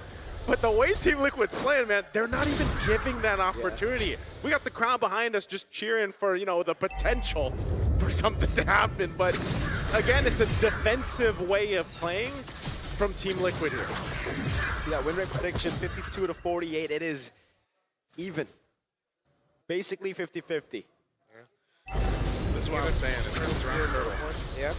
Here, Lord 1, big turnaround, and burn! Throwing a ruin and the flicker as well. Carl T popped him out of shocker. Yu is going to be caught. Doesn't have the flicker. Will he be able to pop in the RWM in time? But Sanford was on him. The DOT was taking him down. Now a big appraiser's round on a JP. Sanford still in the midst of it all. Dominkai is able to shred through the horse. Now it's Edward doing the same thing over to the back line. Sanford getting kicked by Light. Blazing Duet from Oheb over to Light. Dominkai with a double. Cancel out the Blazing Duet. The BMI away. Edward low. Shot down by the GOAT. The diversion now from Oheb to look for a flank, and it's just to go and take the turtle. I thought they were going to hunt them down. Yeah, and Team Liquid knew that they had the turtle locked in already. Great patience by Oheb to save his Blazing Duet. Almost got caught off by a chain of crowd controls, but survived in the end. And after that long engage, it's Team Liquid who walks away with the turtle, and even a crab coin there for Carl Teasy. It's interesting, though, because no matter what, we're still in the same place, man. Yeah. Like, there's no difference here in terms of gold, at least between the teams. But they do go ahead and swap. They put Dominkai up top. That's some good shred here. We're already seeing what's the potential with this carry here on some of these more tankier heroes that TL has. And this is what we're used to seeing, right? When these two teams play it out, generally it's a little bit of a slower build-up until eventually. It's usually that first Lord, perhaps, where things really shift in one of the favors of the teams here. You can see even between the gold lane, now there's 1,000 plus gold for Dominkai. He's got nearly that Trinity built up, and that's why we're seeing, you know, him go a little more aggressive, put the pressure there. They want to start to open up the map too, taking that tier 1 turret in the bottom. The trade though, TL will take the top one first. And Liquid needed to do that. They needed some more map presence, get some more towers done, and they will even it out. That gives them a little bit more opening with their diversion phase going through Sanji's low E. Oh man, getting caught. Has to respect the damage. Like, Team Liquid still have immense damage. I would say like on both. Yeah. Like it's it's like a perk. Carl Teasy dives Yue in his own lane under turrets. Before that happened, what I was gonna say is they both have damage. That's just kind of a surprise. Oh, look at this mid lane. Glorious Pathway zoning them away from the tier 1 in mid, and it is free for TL. They diversion back to get tempo on the map, and it should be another free turret for Team Liquid. Going things. They easily opened up the map through Carl Teasy diving under the tower for just to take Yue out. And now Liquid's map presence is gonna feel so much more smothering now for Aurora Gaming to deal with. However, because they have held the lead for majority of this game, they are still going to be very difficult to go up against in the major objective fights, which is why you see Team Liquid opening up the map more, sending out the YSS and the Claude more to make sure that there are minion waves that they can utilize when they are playing for the Lord Dances. Now, every team that has played against Sanji's Louis Yi has to worry about this. You know, they have to worry about, now we're in the territory of these Lords. they've already been showing little previews of what they can do on the macro level with the Luyi, but even the rest of the lineup, you know? And so that's something that Aurora Gaming Philippines is very familiar with, and we'll see them how they approach this. The Lord isn't going to be main focus right now just yet because they know either way, it's better if they continue to go ahead and farm up what they need. They'll get these tier 1s down where they can. That mid turret, at least for Team Liquid here, staying strong at least with a little bit of HP. Aurora Gaming might want to go ahead and take that out to give them that bit of even advantage when it comes to the space around this Lord. But right now, they're just going to go ahead and set up. I don't know if Light wants to, if he wants to go for a kick here, who's he going to kick? You know, like the main point is, even if he's able to get Oheb, got to purify, he's going to be fine. So you might want to just try to go for Sanji, but then, and you know, Carl. yeah, that's a huge risk that Light has to take. And, you know, unfortunately, he just doesn't have the immortality right now, so they've got to be very cautious on how they approach it. Yeah, but based on the damage that Aurora's pumping out, I think it would be okay to kick JP. Forces Revitalize out, you'll be able to bring him down really low. But then the Throne of Ruin The Throne of Ruin is what's gonna mess them up. If they do that, they have to be ready and acknowledge that they are. That means the Alice will be punishing them for committing that. Oh, they see that Oheb's up there, but yeah, the PMI is Yeah. PMI is so quick with that diversion. Using the diversion with a slow push up top. Half health here on the Lord. We're gonna hold it again, a stalemate right now. Not sure if they're gonna push this one. Corner of the health right now, Floor's pathway. Yeah, they want to regain control. Light goes in, but it's also Sanford down to the Ruin already! Sanford to the backline, able to knock him down. Carl jumping in over the main kite, blazing with doing a lot of damage. Look at the fadeaway damage over on Carl. He's still on it. Team secures the Lord, but it's TL who run them down. Oheb coming down, diversion as well. Yue taken out by Oheb, and now it's Sanji flickering in to pull Domin Kite back. The birthday buff was not enough. Yes, the Lord was secured, but man, the team was decimated. And again, Team Liquid comes out with a dominant team fight. Now they'll transition to take out some of these turrets. They'll deal with the Lord rather quickly. Again, everybody's still up from this. Edward trying to hold on a little bit longer, but will try to get away. Oh, through the consecration. No, he gets out. Diversion to the bottom lane. They want to get everything. Lord will not march into their turrets. Team Liquid will now take considerable control in this game, but Light fight goes in, able to find the way the Dragon's throwing a ruin from Sanford again, and the GOAT gets away. Demon Kite trying to down, the RWM zones them away, but TL want to keep on going. Sanford with blinking forward, Wind of Nature built up by Dome. He gets pulled back by the Yin reaction, but he's able to dash away. Okay. So, there's still some fight in Aurora Gaming Philippines. You can see that, but this is the struggle right now, and I mentioned it earlier on. It's Light. He goes in for these kicks. He goes in to try to set things up. Unfortunately, as you can see, he doesn't have an immortality just yet. He's got the Athena Shield, the Dom Ice. So when he puts himself in that position, he's most likely going to die. So it has to be worth the kick, worth the setup. And unfortunately, Domin Kite just hasn't been able to get to where he wants either. Because we're going to look at the replay here in just a second. Beautiful. One of the things, like I mentioned too, when that Luyi came through is that interaction to pull back these members when the passive goes off. This is the kick I'm talking about. Light is gone in an instant after the kick. But then in these tighter spaces around the jungle, when you get trapped into that glorious pathway, it's really hard for them to disengage. And it could have gone way worse if Sanji had more of an angle to use that Luyi there. So. But what we're seeing, yes, there is a 3K gold lead now for Team Liquid, but still, they're also respecting the damage potential that Aurora Gaming can pump out here. So every fight still has to come down to that really perfect placement and positioning on both sides. And we're just going to see that kind of break out for this next Lord here when it's up in about 30. Yeah, the global BMI again. Bring Oheb all the way back to where the rest of Team Liquid are while being able to apply pressure up top. This is as liquid as you can get with their penchants for wanting to split, open up the map. It's one of their signature. So for TL, it's so easy for them because Aurora Gaming, Light needs to think, if I kick someone, my kick is most likely going to mean I go down and it's not a trade. Because whoever I kick gets away, because the rest of my team need to worry about the later entry of the Claude and the Alice. Then what if you start thinking about, okay, what if we use the Joe defensively? But then who initiates? Uranus that just stands and eats damage? Yeah, oh no. Oh no. Okay, Edward. It is Edward. He's gonna take enough.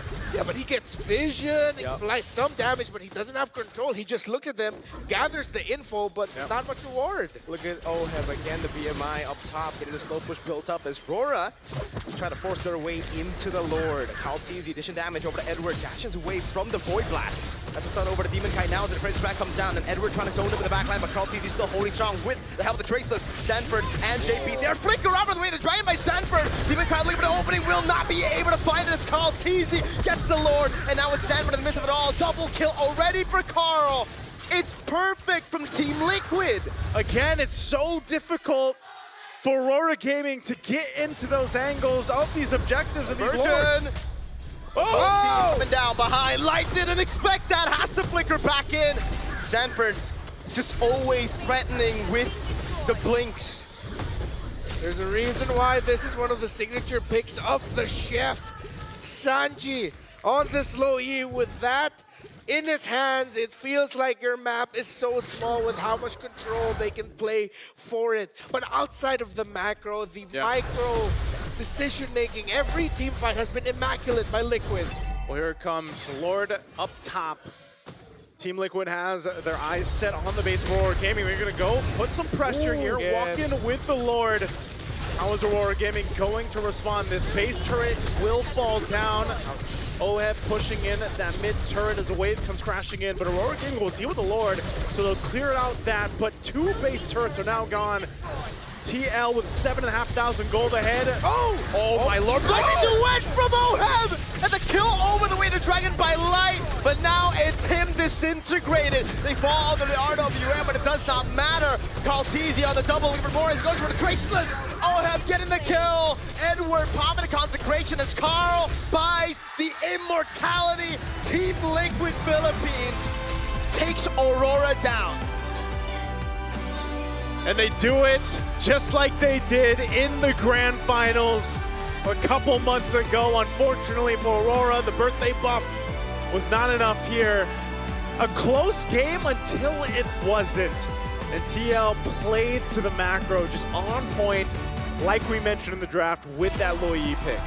Swiss woes continue for Aurora in the M-Series stage. Redemption will have to wait, as today, Team Liquid are still better than Aurora Gaming Philippines. They looked so damn good. Yeah. The management of the map, the handling of team fighting.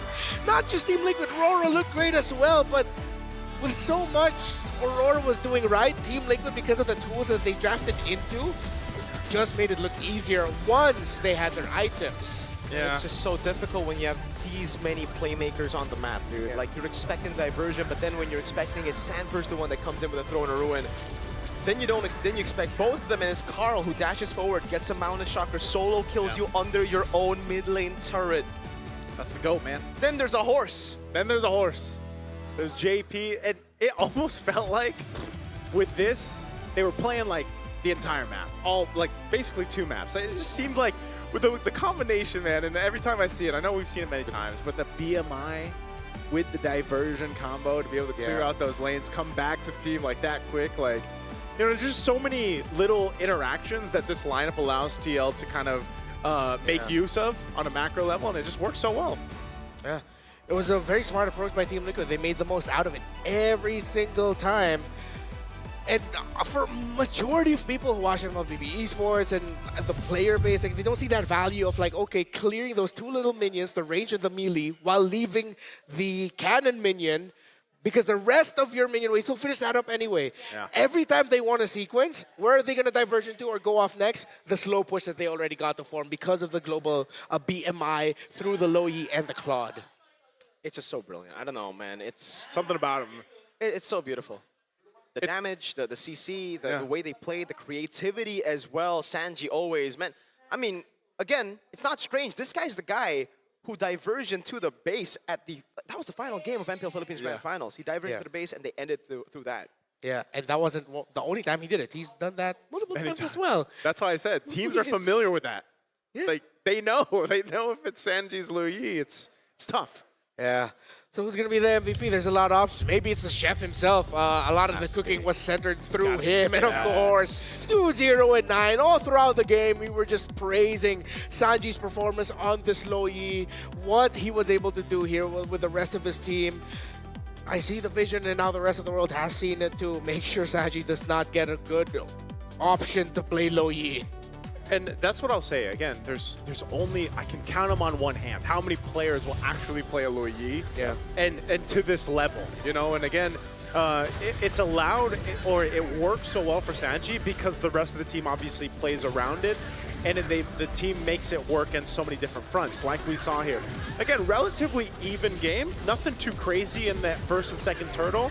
And then as soon as the third turtle and then we transition to the first Lord, that's when that shift really happened. Yeah, and to move on from Sanji, because honestly, like, I think we've been glazing him the entire game with the divergence. It's also, I want to give massive respects to Carl TZ. That it's a different kind though. It's not the solo kills that you see, but it's in the team fights where he needs to kite back. He pops a Mountain Chakra, but he never uses the Mountain Chakra until he knows he's in a safe spot. So he uses the movement speed he gets with the Mountain Chakra. Again, a very underrated part of his kit that a lot of people forget about, right? You just think about the stun, the damage, but the kite ability and the way that you're able to bait so many people forward, that's something that the GOAT used so well. Again, look, Carl TZ will hold on that until he's 100% sure, then he will throw out the Mountain Chakra. Be able to move a little bit faster, maximizing the traceless as well. The rest of the team covering him.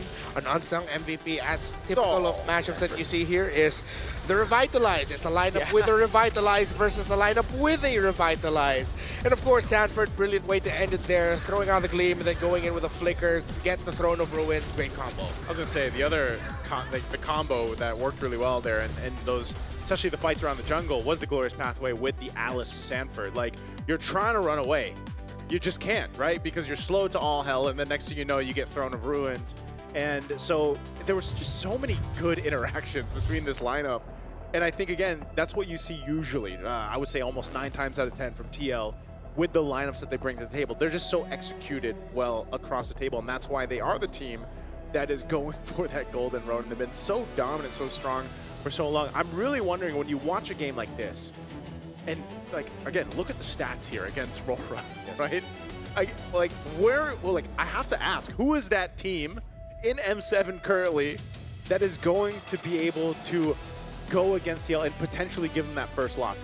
When it happens, I will be fired up as hell, because I think it's going to take a lot of teams to be able to get to that level to do that to TL, because we did mention leading into this match, like Renmar said, you know, sometimes it takes TL a little bit of time. You know, they have to get poked a little bit to really get riled up, but I feel like they just came out in this game one, and maybe it's familiarity. Maybe that's part of it, right? Maybe. Swiss stage is still a big what if, sometimes the best one, so maybe we see that in the days and the matches ahead for TL. Definitely not the best birthday gift for Demon Kite to receive here. A big smack in the face by TL is what they were able to get. 14-3. Yeah. Like, this doesn't do the game justice, dude. A lot of people will just see the score and be like, oh man, TL just really wiped the floor. But it was a really close game up until Turtle 2. Like, up until Turtle 3, sorry. Turtle 2 was when TL got some of the wins, but it was still 3-3 at that point. Still very close. I think one of the things Aurora are going to be looking at, then Demon Kite being unable to very unluckily not get that kill onto Oheb early on when he committed the flicker when they were dueling it out. If he got that kill, it probably would have been a different story, because that would have changed the results of the many ganks that they were committing there. So we are going to have to say thank you to some very special friends. Whoa! Such as Visa. You know, in Mobile Legends, every big play starts the same way, with the small moves that matter.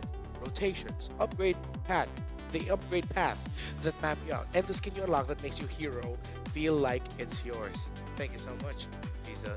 You guys are my goat. This guy's little name is V. Is it really? Yeah, it's in the card, brother. Oh. Oh, wait. Wait, is it? That might actually signify the card owner name. I was going to say, like, you know. Yeah, but aren't these customizable? I should have made that as something. Wait. Get that freeze frame right there. Hey, you can use this Visa. Everyone's going to get Visa now after seeing that. Look at that. I might, you know, all right, that's me right there. Right? Whether it's date night, fight night, MLBB night, solo man cave night, Visa is your friend. Visa's your friend. Thank you, Visa. Thank you guys These are customizable, right? Yeah, mine is customized. I know you have the customizable. You have a customizable? Yeah. Yeah, I've seen it. He's paid with it. Whoa. I love my Visa card, man. My Visa card, really, I use it for everything. You know, we book flights, we booked flights, yeah. and accommodation, and we got it through my Visa card. So W Visa. Yeah, that is our official payment partner of the M7 World Championship. It's Visa. Visa. Of course, we also have another game, a newer game actually for Hey That's Alter Ego. For us, Acecraft. You can check that out. A new game built around adaptability, so there are random skills, bullet deflection mechanics, and a retro cartoon style, which I love. All designed for fast skill-driven aerial combat. I have not tried it out myself, unfortunately, but I should because LaFell says it's really fun. So jump into Acecraft now for some nostalgic fun. Yeah. A little bit of a throwback to a long time that I wasn't born yet. Oh, that's more of your time though, right? Whoa! What time? Well, like the retro cartoon styles. They still had them in the 80s, right? That they did. They did? Yeah. I'm I'm doing pretty good if I'm from the 80s, man. Yeah. Oh wait, no, sorry. My math is so bad, bro. I thought you were legit just roasting him. Yeah, I thought you were just. I thought it was just a joke. My yeah. math is just terrible. No, I'm sorry. You are a 90s I'm a kid 90s through kid. and through. You know what? Yeah. Hell yeah. You guys are old. Yeah. I mean, I got nothing to say to that other than let's go to a break while I cry about my age. See you guys later in a bit.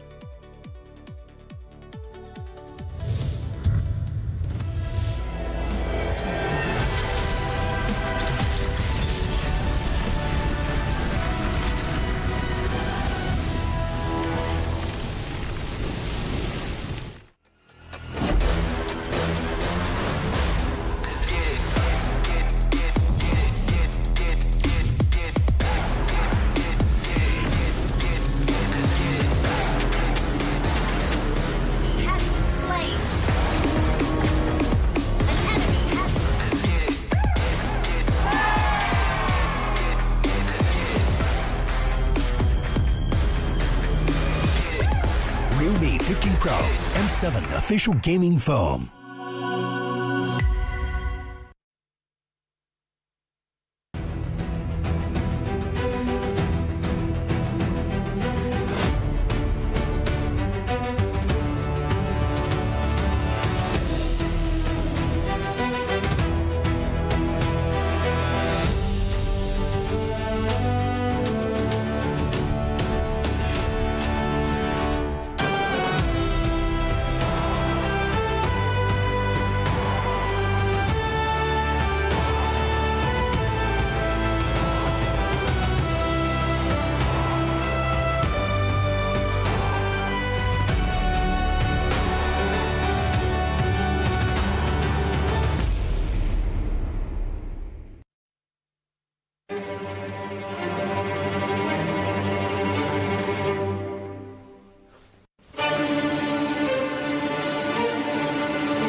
Nothing can withstand the withering.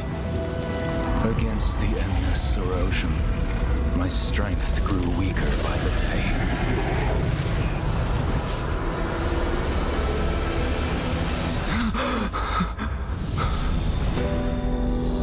True power dwells within the spirit. Try to embrace all that you are.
to the M7 Carnival, legend. You traveled all the way to the Land of Dawn? Don't worry, we'll guide you through all the activities and wonderful experiences we have. Here's everything you can do in the M7 Carnival for ticket prices as low as 20,000 rupiah.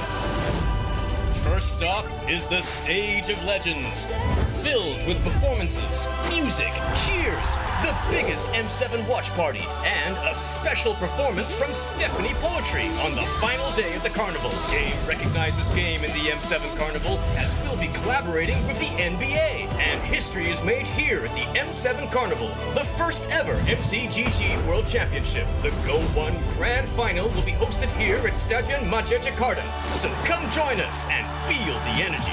Next stop, the Heroes Playground, to take photos with giant hero statues and meet cosplays of heroes from the Land of Dawn. Come to the Hall of Creators and Pros to meet and greet with top content creators. Teams from MPL ID and Legends are here. Line up, take photos, and even walk away with an autograph. Play games in the rewards arena to win prizes from all of our brand partners. It's at the MPL Market.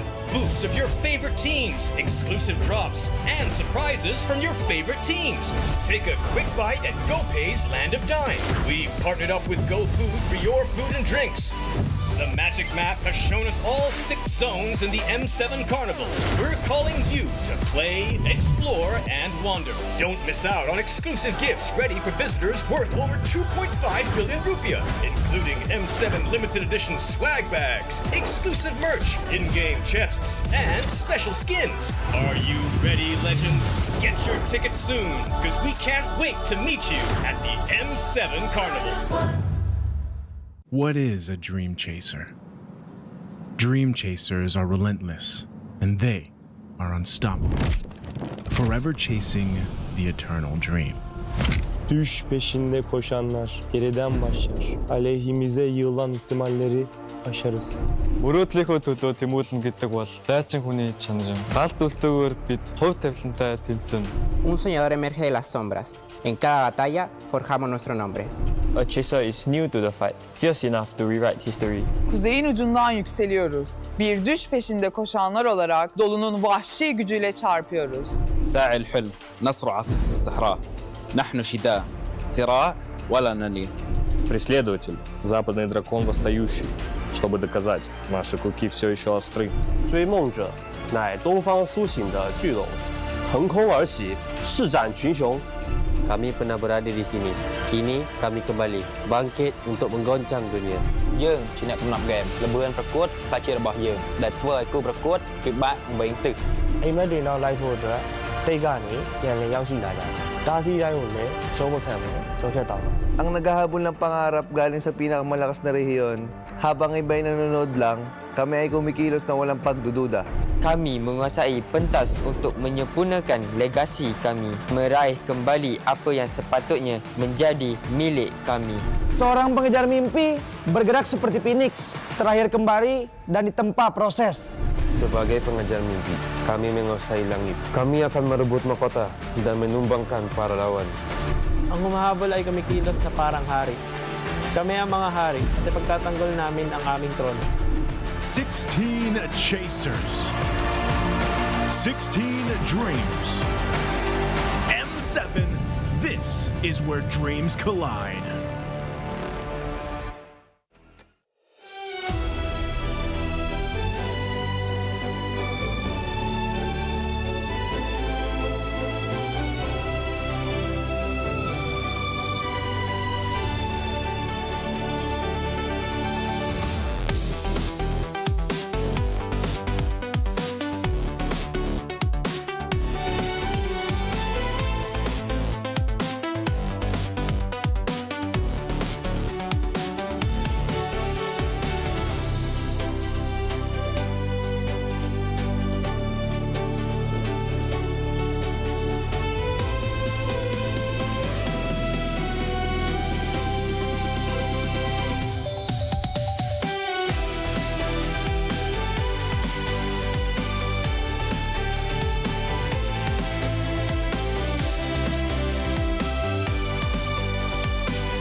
Hopefully you can hear that.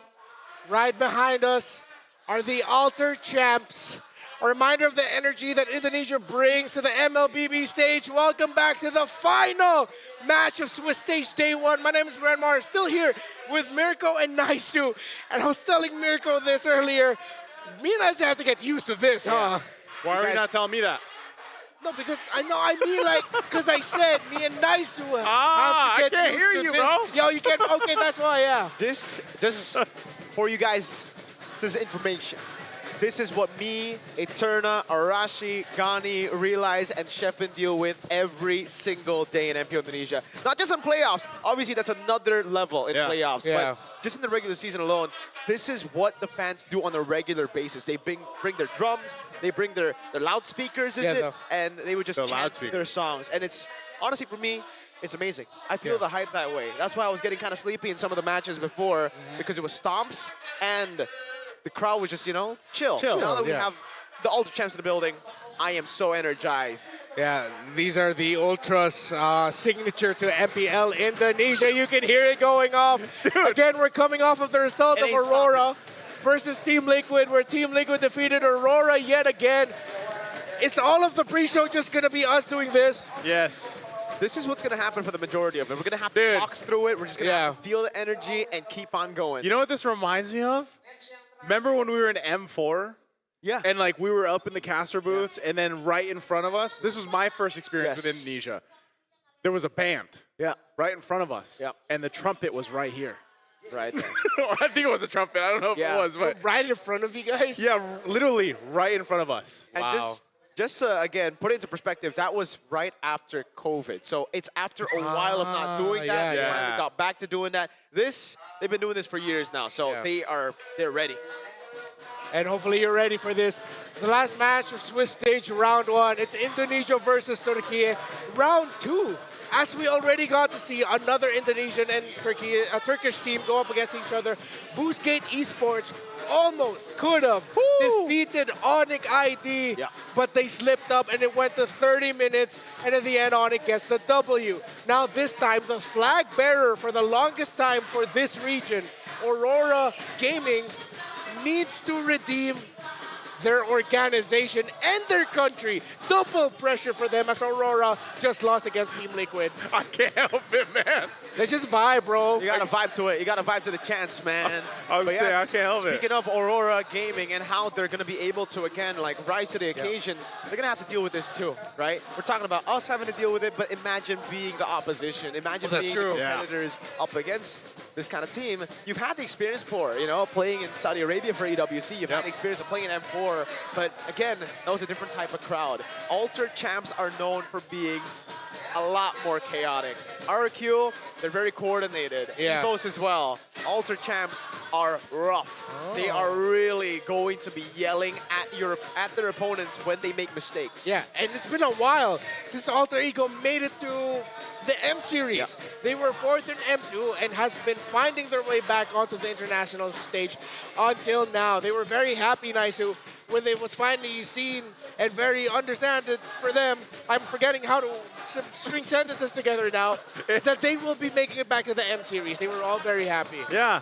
Everything has like a rhythm right now to what we're saying, basically. But I will say that just to take note as well with what Mirko is saying here, we've heard it from interviews before and the players themselves that sometimes this type of, energy from the audience and stuff can play an effect. So there is some, and that's sports across the board. I feel like that's something that you hear from a lot of times all over, but definitely here. And I feel like, it is going to be one of those things where Aurora really has to step up here. This is interesting. By the way, this looks super familiar. If you've watched some recent TV out there. Yeah. Is it still TV? I guess so. Streaming platform. Yeah. It's modern day TV, I guess. It's the versatile gold laner. The new standard for the gold lane meta, question mark. Yeah, because I think we're still starting. We've normalized that in the carry Claude matchup. Yeah. Harold still pops up from time to time. Granger now actually very rarely. We only saw one Granger today, if I'm not mistaken. That was Innocent. Yeah. In that matchup. We want to highlight our gold laners here, of course, because with the position they play in the game, with everything else going on the map, there's a lot more pressures for gold laners to get the laning phase right. Because if they fall behind, that's instantly something that the opposing team will take advantage of by frequently ganking you. Yeah, and I do want to talk a little bit more about RP here, because RP, this is his second season playing in MPL Indonesia and now playing in M Series, right? So initially he was known as just the marksman guy. Backstage, people know him, the coaches, the analysts, the players know him as a guy with a crazy hero pool, but we never got to see that on stage. Yeah. So it was always kind of like, all right, he's a Granger merchant, he's a Harris merchant. Whenever he gets the Granger, the Harris, he does well, but whenever he doesn't do well. But then the fighter meta comes in, and again, initially, he was struggling. Then he brought up the Uranus Gold. Then he brought up the Cho as well, playing it. And he was able to get Zephyr into such a comfortable spot in drafting where he could flex 3 roles for each hero. Again, you can see behind you, Lapu Lapu, Uranus, Export. That was flexed onto 3 roles. In the jungle, in the XP, and then in gold. And it just created such a big problem for everyone, even Onyx, because they struggled against Alter Ego in the grand finals and then even before that. It's almost true to their name and their identity, you know, like it's Alter an Ego. alter ego, right? Yeah. And I think that's really cool to see maybe unfold here more, like in M7. I think, you know, if you've been watching MPLID and you've seen that showcase, well, now on the world stage, you get to bring that to the table. And by the way, the fact that he has 14 unique heroes, just like Oheb and Lung, that is where I feel like the best of the best gold laners, because even for Lung, like over in, you know, watching them play, usually you're seeing what he's capable of doing and how much he's developed. But now, you know, with this, again, it's one of those cases where gold lane has really evolved in the last few months. And I'm excited to see it continue to evolve, because remember in M6, it was always Bruno and Moskov. Yeah, and then Grangers. Yeah, and then Grangers. And now we're away, at least for a bit, away from that, you know, where the fighter golds can still fit in there. And I think those gold laners that we just highlighted are just a few of the many mastermind gold laners there are currently here in M7. For sure, that's going to be continuing to evolve. There was a pick there that actually was very interesting to me, and I want to confirm when they exactly picked that. Might have been in the regular season in the Turkey Championship, but Siki Boom even has a record with an Eve gold lane. So it just goes to show how the gold lane really evolves. Maybe they have to inject something like that if they're going to go up against someone like Arfi, who, as you mentioned, has so many tools under his kit. This is the second straight M Series with 2 Turkish representatives on the Swiss stage. Last year, it was not great for Ulfidnar, now Aurora, and S2G, who was also led by Kazue at that time. Eventually, roster shuffled. The Turkish triggerman in S2G ended up going to Aurora with them now. So Aurora then bounced back. They had a great run in MSC 2025. They upset Onyx PH, but eventually fell short against the eventual champions, Team Liquid Philippines. It's no longer Apex 47, the roamer who was playing in MSC. It's Pagu. And I had some doubts about Pagu, but I liked what we got to see from him in previous tournaments. So hopefully Pagu can continue what Apex 47 has done for the team for the longest time. He is still part of the team, but now he's taken more of a back-end coaching responsibility. Yeah, I think, you know, again, seeing just the development of Aurora and the guys behind that. And I know over on the Indonesian broadcast, they had an actual interview, I think, going on too. And, you know, we've got a lot to see them grow over the years.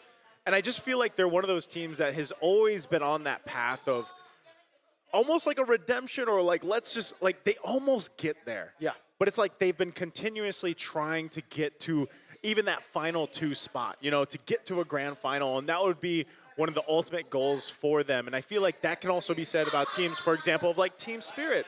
One of those teams that is nearly there, but they still lacking something to go against, you know, these other powerhouse teams. And it could start here. Alter Ego is a team that is standing in the way right now of that first game for theirs. And if they win here in this best of 1, I feel like that's a great showcase. But also the same can be said for Alter Ego. Yep. Again, this might be a lot of the international viewers out there, the first time they're actually seeing maybe Alter Ego even play here in M7. And we get to see what they bring to the table. Exactly, and the fact that, again, for Alter Ego, they're coming in with a lot of young guns, dude.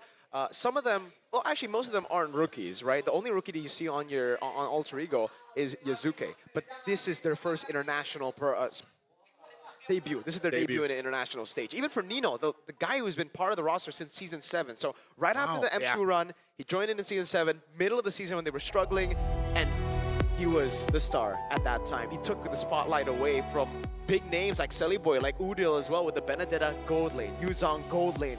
Then he moved on from the gold lane to the XP lane in Season 14, and that's when we saw a lot of criticism sent his way.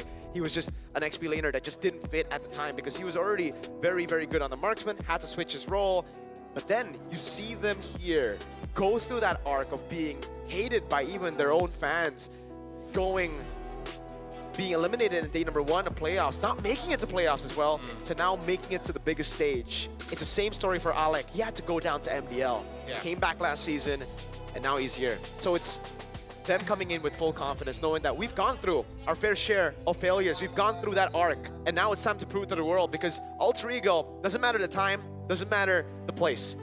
They're always here to prove people wrong. The other side of that great story of Alter Ego is a team similar in the sense that, yes, Aurora Turkey dominated Turkey forever. Yeah, ever since the inception of their roster, when Rosa took the stage by storm all the way back in M4.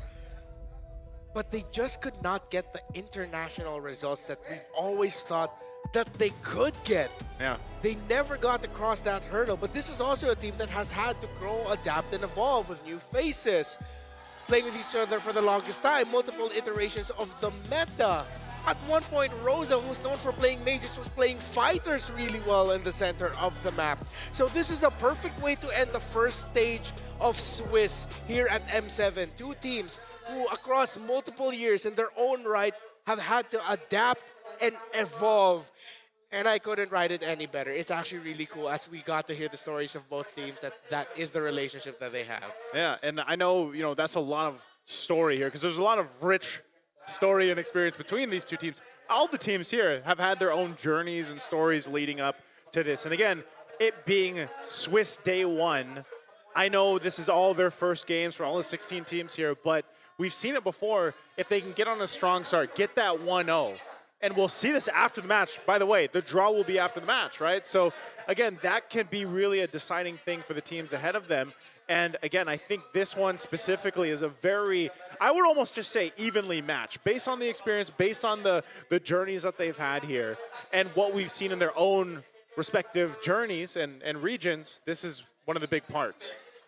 Who will be sent home happy? But first, let's welcome them in.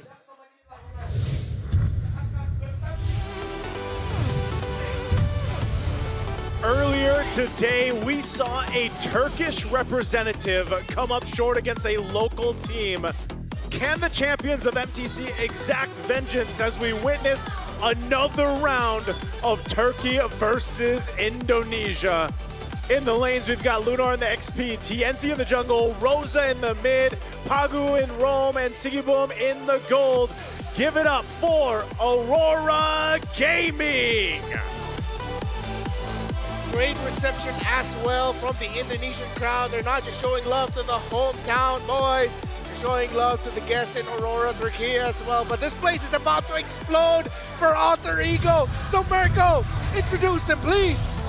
El Familia has waited 5 years for this moment. Now they finally made their way back to the World Championship. Alter Champs, give it up for your hometown heroes. Nino in XP, Yasuke in jungle, Hijume in mid, Alec the roamer, Arfi in the gold. This is Alter Ego!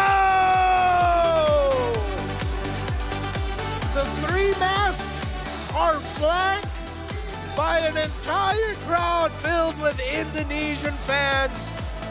So long they've waited, now here they are. An interesting dynamic between them and Aurora Turkey as we welcome in the coaches. For Alter Ego, it's Coach Sepper and Coach Styx, while for Aurora, Coach Bad Gal Seth and Apex 47. Again, Apex 47 there, more on that coaching staff, and I gotta say that it is loud as heck in here, guys. I wish you could all hear it. Maybe it's coming through the microphones. But like we mentioned, both teams having massive support in the arena right now, and it all comes down to that best of one in this opening day of Swiss stage. I know, again, we talked about the playstyles here for both teams. I'm wondering if we'll actually see some surprise picks here, because both of them have that potential to do that, especially as we talked about the hero pools. even for Alter Ego, them specifically, Arfi, will he be playing something else in the gold lane? Will we see something in the hands of even Aurora, like you mentioned? I don't know if we'll see an Eve Gold, man, but we might see something here. Of course, Hijime and Yasuke, a lot of eyes on them as well to perform. Yasuke, is this his first international? We can confirm, yes? Yes. His first international. And he's the rookie. And he's the rookie. I guess stars align that he's at home, so a lot of familiar faces around him. But of course, Aurora Gaming across them, Rosa and Tienzi. Tienzi specifically, I feel like, after MSC, put himself on the map as a jungler to watch out for. Yeah, Tienzi is a phenomenal jungler. I would say individually he actually makes it to my top 5. Top 5? Yeah, he's a really good jungler. Mechanically, he's really gifted, honestly. And for Aurora, I just hope that they fix the errors that was shown in GOTF and big errors that was shown in MSC. Because for Aurora Turkey, I think the biggest problem was the fact that they are very reliant on comfort picks. When the comfort picks get taken away or if they're denied away from those picks, they usually kind of struggle. So if they can get back on the comfort picks, it's a good way. But if they don't, hopefully they have that backup. On one side, you have a team that loves their comforts and likes to go for what is familiar and what they do the best. For Alter Ego, I guess similar to their 3 masks, it's what mask do they decide to play for this one game. Let's look at the internal rankings at M7 for the mid laners. These are, of course, asked by everyone behind the scenes for M7, including ourselves as well. You see number 5, Darius Rosa, Hijime at number 7. Do you think it's a fair analysis to put Rosa just slightly above Hijime in terms of rankings? I think so. On paper, Rosa is the better mid laner. Yeah. Mainly because Hijime is a risk taker, dude. Yeah. Like, this guy's... I think it's kind of strange to talk about a mid laner this way because you usually see mid laners as kind of like KDA guy. The guy does damage and plays in the back. Hijime is a playmaker. He wants to make the move, flicker in forward. And that's why you see his stats go dwindling down because sometimes the plays just don't go in the way that he expects. Yeah. And unanimously... Whoa, wait a Not minute. unanimously. I think there's only one man in the arena who is leaning towards Aurora here, and it's you. Hey, you know why? Because I would say that I had to go with this Aurora because my last Aurora... No, I'm joking. Oh my God. No, I'm joking. But it's because over the years, watching Aurora play, and these guys, even before they were Aurora, I've always been impressed with them, man. You know, I feel like their level of play style, some of the more unique picks that they brought to the table, Tienzi even being one of them back when we really had established jungling metas. Tienzi was still one of those junglers even that brought something to the table that was a little unique, right? Rosa was the same way, where it's like Rosa really reminded me more of like what we see from Super Friends. More of that kind of captain and roll call, mid laner, kind of controlling the battlefield and the way that the games were approached. And even then, I've just always kind of wanted to see what Aurora and these players specifically were capable of doing. I always saw the potential and what they could bring to the table. It's just sometimes they fell a little flat when it came to execution. And over the seasons, over the years, I have felt like they've improved. But I think that's one of the, I don't know if this is one of the weak points or downsides specifically, but I just feel like the competition in their region needed time to catch up to actually give them the reps that they needed, and it's happening, but it's taken some more time, right? In comparison to these other parts of the world, like Indonesia, Malaysia, and the Philippines, where you have so many competitive teams. They were so dominant in Turkey for so long, you know, and they've needed those reps in. And I feel like that's slowly improved them, but this is, again, once they get to the Swiss stages and we look at their gameplay here, and we've seen them in other international tournaments, there have been clear improvements there. So that's why, at least for this match against Alter Ego, I gave them my vote. My vote. It gets quite difficult to talk when the chants are getting louder. I know what you mean now, Red Bar. Right? It is like stringing words together. How do, right? Yes. How do.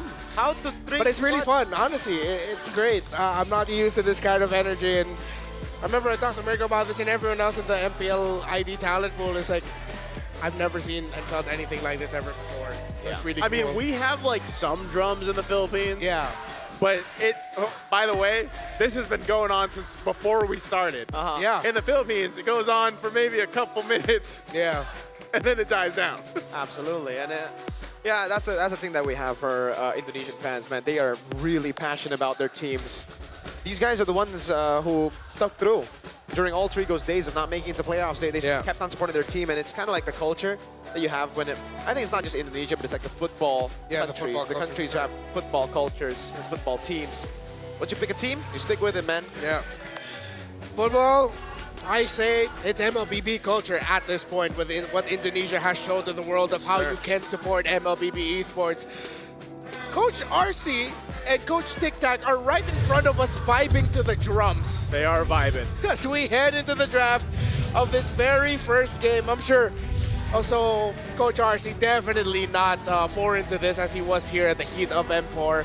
Selena right away banned by Alter Ego. You have to call back to MSC. This was the pick alongside the Fanny of TNZ as well that put Aurora on the map and actually shocked a lot of people in terms of how well they were playing then in MSC.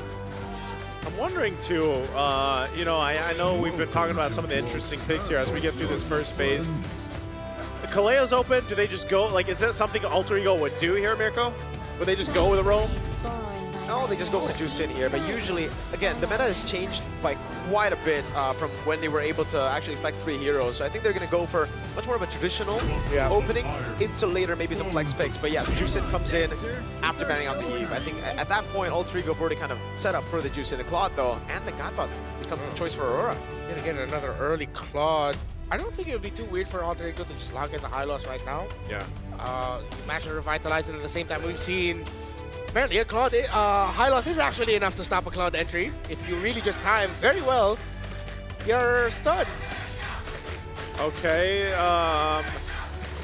Either the Hylos and then what else do you want to pick up? Do you pick up your jungler now too? Just to secure it because Lancelot's still open. You've got the Joy. Whoa, Freya? This is not what I was expecting. This is the Alter Ego you were talking about earlier. Yeah, maybe not the opening, but the next 2 picks will be Alter Ego. This is very Alter. Very Alter Ego. The first pick wasn't very Alter Ego. The last 2 picks are very, very Alter Ego. So that's what you can expect for Alter Ego. They can go crazy. They can go from 0 to 100 quick. They want to fight, and it really looks like they just want to take it to... I think that's a good game plan. Consistently just pressure Aurora, taking it to them. Look at the environment that Aurora has to play in. Now you're going up against a Freya and a Leomord that are encouraged to be aggressive early on, get those kills early on. You're going to have to make sure that that Claude is backed up very well, so they decide to back it up with a Sora to help equalize things in terms of the presence that the individual heroes bring. So the second time Sora is going to get picked up here today. Like we mentioned, you know, it was played earlier on. It lost. I don't know, Sora's in a weird position for me, man. After watching it through the wild cards and then, of course, here so far for M7, it's more so like, all right, is this going to work against this lineup? Even Alter Ego's like first 3 picks, you can't necessarily say because once we saw the Freya already today and it failed miserably. Now the Leomord gets picked up, which is something typically you might even see in the hands of TNT, right? But it's just interesting that they go this route because this is completely left field. I don't know if the last 2 picks are going to be that crazy, but this already could be a great play for Alter Ego off the first 3 picks, or it could also just kind of bite them in the behind. Bro, it'll be nuts if they decide to pair this up with like an Angelo or a Rafaelo or a Mathilda. That's really Gila. That makes a lot of sense though in the idea that you want to empower the layer more than Freya, but I feel like it'll be a bit too crazy for my taste if we do actually end up leaning towards down that route. Oh, wow, they still ban out the Valentina, so they're expecting the Valentina to go XP, I believe, something that Nino has played before as well, back in the Lucas metas. Yeah. And it's the Guinevere that gets taken out. By the way, fun fact, we got Coach RC and Tic Tac absorbing the atmosphere here, watching from the stands. Yeah, they're still right there. I thought they would just sneak in a quick pick, take a picture, but no, they're still here. Yeah, they're just waiting, watching, again, enjoying they might be the scouting. Yeah. Huh? Maybe they're scouting. To be fair, one of them will be up against TL. Maybe. Yeah, one of them. One of them. It depends on the draw. Whoever gets the one. Depends if the draw is regular, you know. I mean, you know. Hey, good thing we're not doing it. Good thing the town's hosting it. Well, you know, someone else is drawing. Yeah. Oh, no, Mario.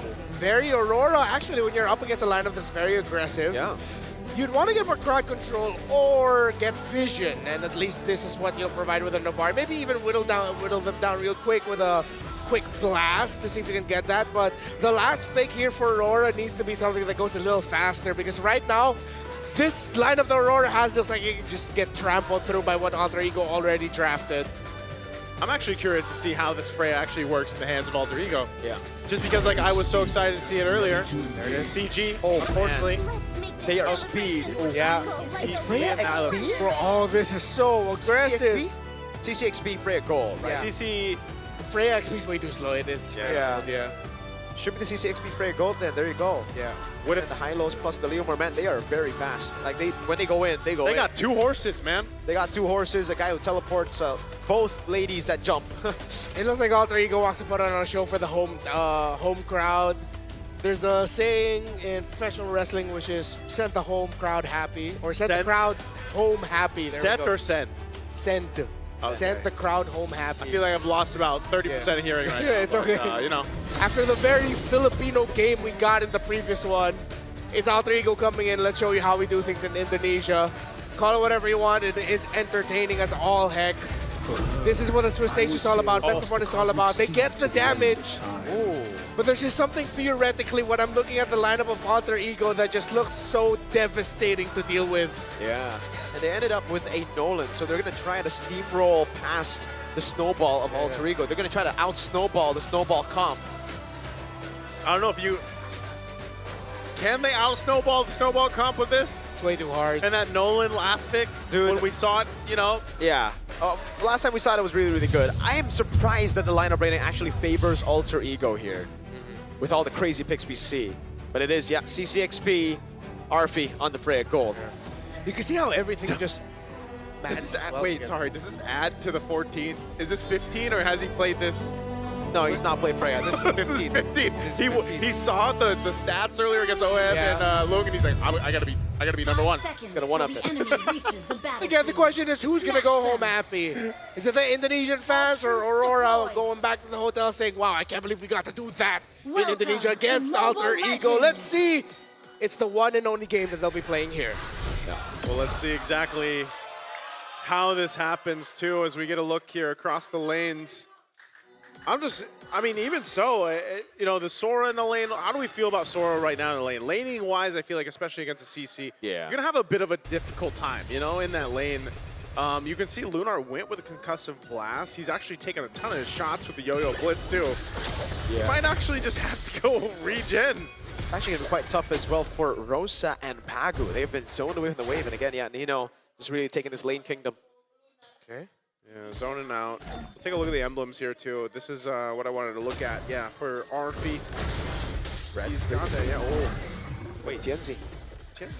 Yeah. He got that. Okay, he's fine. He's going to deal with the pressure here, though. But yeah, this is one of the things, you know, you've got quite a bit of tankiness that rolls in here with Alter Ego, but even damage potential. And I feel like even if Arfi decides to go for Siggy Boom, just based off the emblems that he has, and depending on how he's able to scale up on this gold lane, Freya, it could actually put enough pressure on Siggy Boom. You can see that the trading that's happening even there in the lane right now. So, you know, you kind of have to have the right timing with your BMI because you have that jump from the Freya. Yeah. They could even put potentially enough pressure on Siggy Boom on that Claude where he doesn't really have that opening he's looking for. Oh, fracture. Oh, they burst through him. Already first blood for Tienzi. And he's on lethal ignition, by the way. I was just about to say, notice the emblem change. Yeah. The lethal ignition, not the Impure Rage. A lot more damage. Definitely feel it.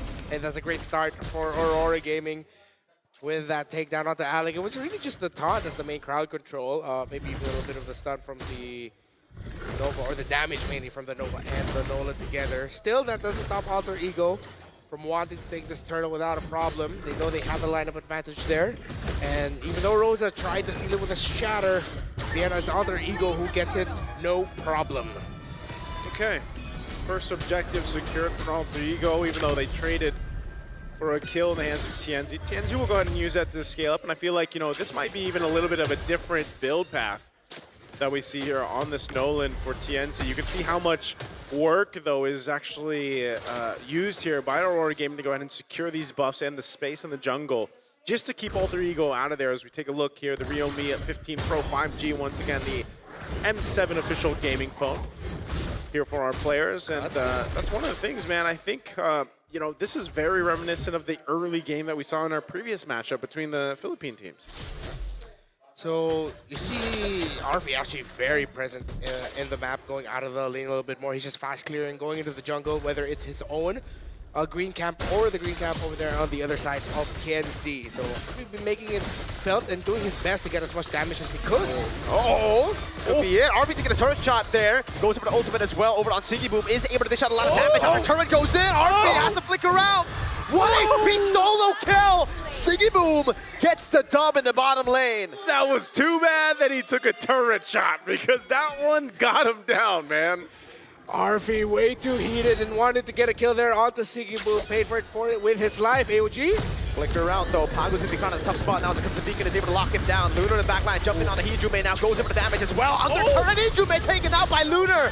Yasuke is unable to do much now. That's the curtain call, locking him down. But it's a 3-0 start to Aurora Gaming's game 1. Yeah, dude, Aurora going hard right now. Alter Ego.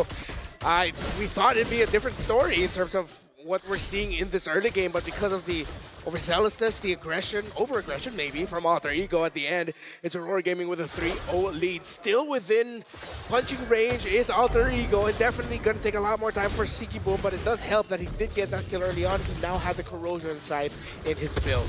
Yeah, a couple shots here too. Vision provided, but Alter Ego has space to work with. Oh. Go all in onto Pagu. He's going to be caught here again. Oh, they all get pulled back. 4-man, but he's all alone. Good flicker around, or rather, a Crimson Beacon, as that's going to be Lunar isolated, taken out, and a free neutral objective to Alter Ego. See, you know how many times I've seen that from a Sora? Like, yeah, it looks so cool. You got all members or multiple members. Yeah. But then that's it, you know? And unfortunately, as great as it is to see that, you just don't have that follow-up you're looking for. Yeah. And so unfortunately now, you know, Aurora Gaming, okay. Did he steal it? Yes, he did. Yasuke steal it with a quick shank across the wall. Oh, that's going to slow down Aurora Gaming a lot. Here comes another Phantom Steed. But he's just going to swing away. He just wanted to actually use it even to contest that little beetle, while at the same time getting to his purple buff faster. So just like that, the little lead that Aurora had just taken away by Alter Ego with great timing and aggression. Even though there are people probably thinking that Lunar probably shouldn't have taken that fight, at that point, I think he accepted he was just not going to escape. Wow. Yeah. Okay. So this is the answer, though. Alter Ego will continue to put pressure on the jungle, knowing that TNZ was just up there on the top side. So he's got to be careful not to lose too many of those buffs. They will go ahead and compound and, you know, get him further behind here. Right now, he's done a decent job at just kind of maintaining some of the farm. But you need those buffs, especially on this Nolan. You know, you still have plenty of time until that next objective comes up. But right now, Alter Ego playing the macro here, playing the map. I think that's what's special, though, for Alter Ego, at least in Indonesia. I don't know if it's going to translate over to the world stage. Again, they have no experience yet. Yep. But they have a brawl comp, but they don't just mindlessly brawl. They play the macro game. They know that the comp is built for taking neutral objectives, so they stay calm even after they get solo killed, or if, you know, some things don't go their way in the early game. Great to see. Oh, entry. The same there to AOG will lock it down, though. Lunar goes out to Alec. Unfortunately, Pagu gets brought back by Phantom Steed now, and he's going to be caught under turret. Nino coming down as well. Does not have the current call. Would not use it, but Yasuke gets the kill now, as that's a Lantern Flare to lock Lunar down. Good shot onto Alec to cancel the recall, but Alter Ego will just go to the orange buff now. TNZ picks it up. Turtle up in 6. All right, Turtle's coming up here. TNZ still dealing with this pressure. Based on the jungle, I don't think they're going to be able to do anything but give that third and last turtle of the game over to Alter Ego. Again, they've been playing on the map, and it just seems like Aurora Gaming, when they go for these initiations, whether that's the AOG or trying to set things up with Lunar, they're not able to capitalize on it. Alec will just go ahead and drop down the Glorious Pathway, keeps Arfi completely fine and not dealing with any of that pressure from Aurora. Hijume. Ray Crimson Beacon at the flicker. Whoa, still goes for under turret. Hijume 1 HP, no way! Yasuke with the Phantom Steed now goes for the chase onto Lunar, but it's Pagu who's caught all alone, has the AOG. RP jumps on Siggy Boom as TNZ is able to go for the Lethal Wanderer. How did he survive, man? That's a game-changing survival there by Hijume. The fact that he wasn't taken down, really good. Also appreciated how Arfi handled the gold lane. Yep. up against Siggy Boom as everything was happening up top. The next big sequence for Aurora was to try and gank the Freya, but they could not find an angle onto RP because of how he just allowed the minion wave to come in, while at the same time, hey, my minions are gone, please, I need help. And then Alec decided to show up. So we see just right as you were saying it, right after you said it, the macro, the micro that Alter Ego loves to do and likes to showcase. Siggy Boom now has a Demon Hunter sword. Not yet on the Trinity, still waiting for the Golden Staff. Kenzie now struggling to find farm in the map. Nino was keeping his stacks high earlier on the green cap, now goes on to the orange buff. Oh, they're going to put pressure here too, so he might be able to just go ahead and take this. Steed used. Yeah, Lunar has to use it defensively there. Now jumps back in over on Alec. Might be looking for the set. The Glorious Pathway to disengage now as Alec's going to be taunted down. It's only the Rover now. Tienzi looks to join in. Current call canceled! And that's Pagu. Still in the midst of it all. They get the kill on Alec. Blazing duet from Siggy Boom, but the Vengeance comes in and AOG saves Pagu with 1 HP. RP caught all alone. Rosa goes in. That's a shot! Star Shatter. Tienzi walks up as well, but RP is able to blink out. Aurora Gaming has some fight in them. You know, it's, yeah, they're down a couple thousand gold, but it doesn't really show. Oh, and these Star Shatters, man, they're getting close. The scaling on a Novaria, we know the late game is going to be devastating if it gets to that point. Yeah, there's a lot of... Oh, what a back at steal! you. Rosa. Oh, hey, at least he's like, TNZ, I got one back. I got it for you. I got it for you. This Lord is up though, so even with all this, it's still pretty much even unless they actually make a play here on Arfi. Is Tienzi gonna go for this? They have some information. Nino's just around the corner too. Is this gonna be an R-free kill? R-free? Star Shatter, RP gets away. Tienzi's looking for the play again. That's even about through the set, but the lethal ignition tick down on him. Yazuke go for the retribution on him with the Phantom Steed as well. The Glorious Path going to cut him off. Tienzi gonna be caught here. AOJ lands on 2, but Nino claims the shutdown. That's a taunt over on Yazuke. He's still able to get away. That's Lunar on 2. Ijume pounded the Lancer flare down as Lunar is still in the midst of it all, not doing too much. Pagu gets thrown back to the fray. And it's like around now. Ijume, Crimson Beacon. Pagu has to sacrifice his life, and Ijume gets a stack on Skypiercer. Siggy Boom could not join the fight there as much as he wanted to. He's still really busy with trying to get the items and the kills. Alter Ego understood and read that they can trade things out, and they eventually got a good trade, even though Arfi is 0-2-1. Again, it slows down Aurora Gaming's ability to make a comeback here, but it's still very close. 3,000 is actually much closer than you realize. Yeah, RP jumping forward. Wow. Zoning out Lunar here. Wow. Actually just sticking on him pretty good. Actually gets the ult down too, so that's not going to be available. That's big, man. And Lunar is just caught in the horse. The AOG will lock him down. And Nino's able to escape. Pops in advantage as well. That's Izuki with a Phantom Steed and the dive into the back by RP. Again, as Siggy Boom, he's just on Alec with a Blazing Duet. Pagu's isolated. The fight's so awkward, just how Alter Ego like it, and Aurora cannot take him down. Alter Ego is doing such a good job at isolating at least one member. If they break out into a fight, they eventually just force, and most of the time it's Pagu, they're able to go ahead and just kind of get that numbers advantage, and that's what this lineup is allowing Alter Ego to do. It's just so awkward, the fights. Alter Ego are making it so awkward for Aurora to react to. Yeah, they have so many heroes that can just break formations. At the same time, Aurora Gaming, I think they're overthinking of when to take fights. Siggy Boom in trouble. Oh, RP wants revenge. BMI back. Siggy Boom will try to buy as much time as possible, but I think we know it should be inevitable. Okay, it won't be a solo kill at least, you know, we get Hijume and help out. Whoa, that got close. Another Skypiercer for Hijume though. Hey, if he could have gotten at least one, you're going down with me.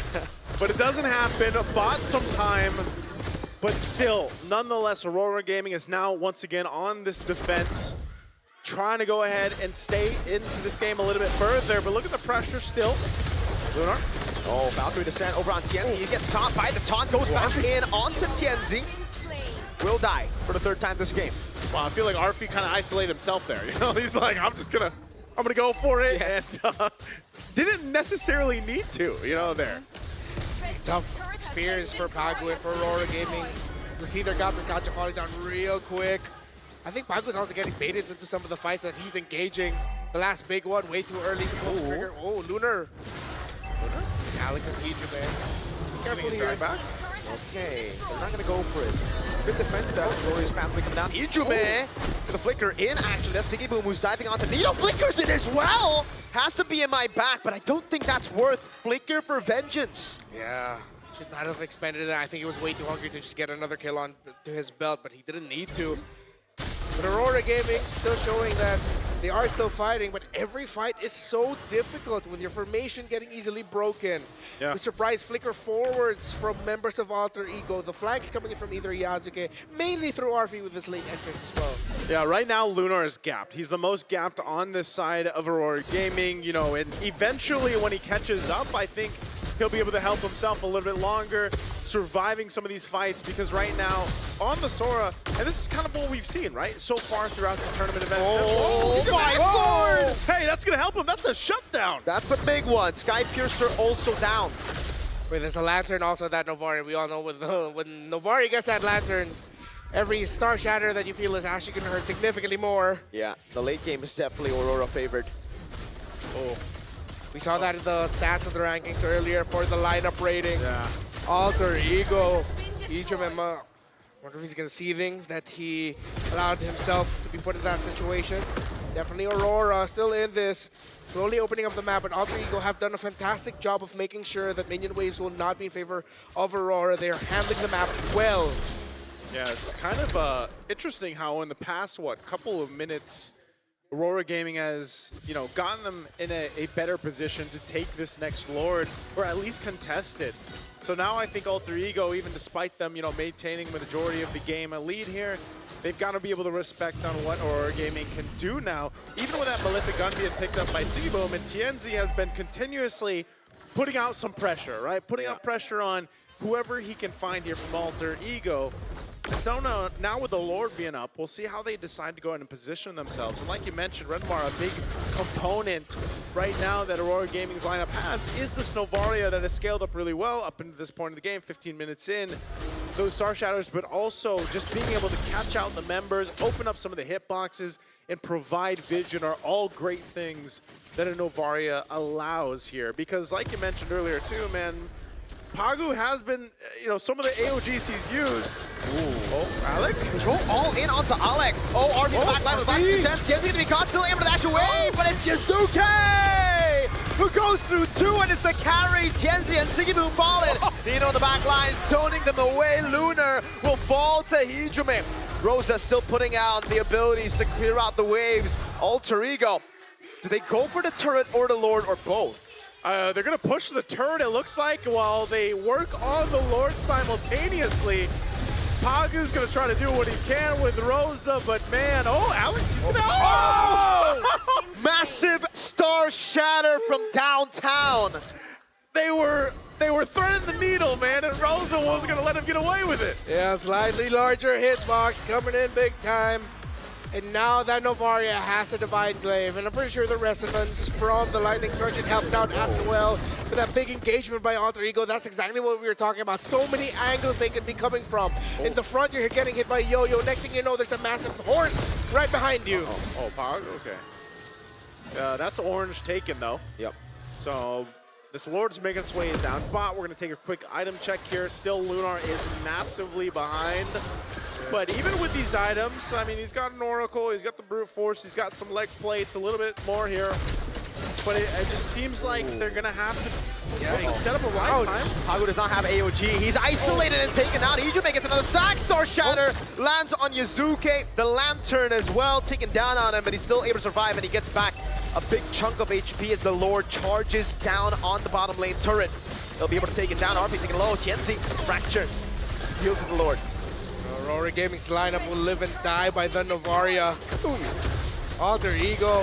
The pressure continues. Okay, it's Lunar who brings Alec back, but just Alec right now as Yasuke goes for the Phantom Steed. That's it. That should be the end of the siege. I'd say that's not bad, considering... Oh, hold on, Tienzi? Are they going to go for more here? Drop down, Star Shatter. Keeping them low. And that's what I was saying, man. Given the fact that they were down at this much gold, it doesn't really matter for Aurora Gaming. As long as Rosa is up, I feel like there's a good enough threat in terms of damage. And it's not like you can really hide. Now, the problem with the last fight where they got caught out, especially with the off angle that Arfi took, that was a great angle. But again, I don't know how many times they're going to be able to replicate that here. TNZ been fighting for those orange buff, finally be able to secure it. But it looks like Aurora Gaming wants to be on the offensive if they can. I don't understand the sentiment of Coach Brett. Wait, Alex. Oh no. Goes off to Alec and deal a lot of damage. Star Shatter as well. That's the late game potential of Aurora Gaming's composition. Purple buff. Okay, Rosa will now be able to take it for the team. So as I was saying earlier, I think I understand now one of the sentiments echoed by Coach Brett, where he showed appreciation for Alter Ego here in M7. If you know the post, you know the post. I think it's because this lineup is very GZG coded in the sense of just a lot of damage. It is. Owl on Freya Gold, Arfina on Freya Gold. Yeah. Very Guangzhou. Yeah, and then the fact that he even had more damage in the jungle. It's a Leo more. Not only is it a block pick, you empower your lineup. This is like, is this just a best of 1 lineup, or is this something we could even expect in a best of 3 or 5? You can expect it in the best of 7. Okay. Yeah, they like to pull this kind of thing off, man, even in the grand finals of MPLID. Is this why we were asking, what mask are they going to use here, exactly, man? You know, like, man, it reminds me of this one boss fight I just did recently. Oh no! Okay. Wow. Okay, he's fine, he's fine. All right, Lord's up, though. They're going to fight for positioning again, even with its broken walls. It's a little bit of a wonky fight for the Lord. Having those 2 openings right now. You got Rosa clearing down that bottom lane. So clear out that the minions pushing there in that open lane right now. But look at this. Oh! Siggy Boom's on the bad spot. Arf goes in. Oh, they played out the Blazing Duet and the Flicker. That's a win already. The curtain call. Oh, my Lord. What? Oh, no, the curtain call. Canceled the dash part. He thought it was going to be longer. Siggy Boom does not have the Blazing Duet, so he can't go in, but Alex is going to turn it down. He has a Revitalize. No way. He's alive. He gets away with the glorious pathway, and now the Lord is a paid actor. Knocks Luna up. Meanwhile, Arfy in the back line, all alone, taunted down, now taken down by Siggy Boom! AOG as well as Siggy picks up a double. What happened? I mean, that fight was weird as hell, but man, Aurora Gaming will get control and secure themselves this Lord. Good composure by Aurora. The minion wave in the bottom lane, applying a lot of pressure, but Rosa was able to back off just in time, while the recovery by Siggy Boom. Lunar unfortunate, but the team kept their composure. That's multiple years of international experience for these players really showing up here. Oof, looking at this too, once again, Siggy Boom coming in clutch and online, and that was just really interesting the way that fight broke out, because that was Alter Ego that started it up, and things kind of went a little sideways for them. Attack speed. Yeah. Look at the horses' bot. The horses? Yeah. Well, that's Leo Moore, but he can call upon his horse.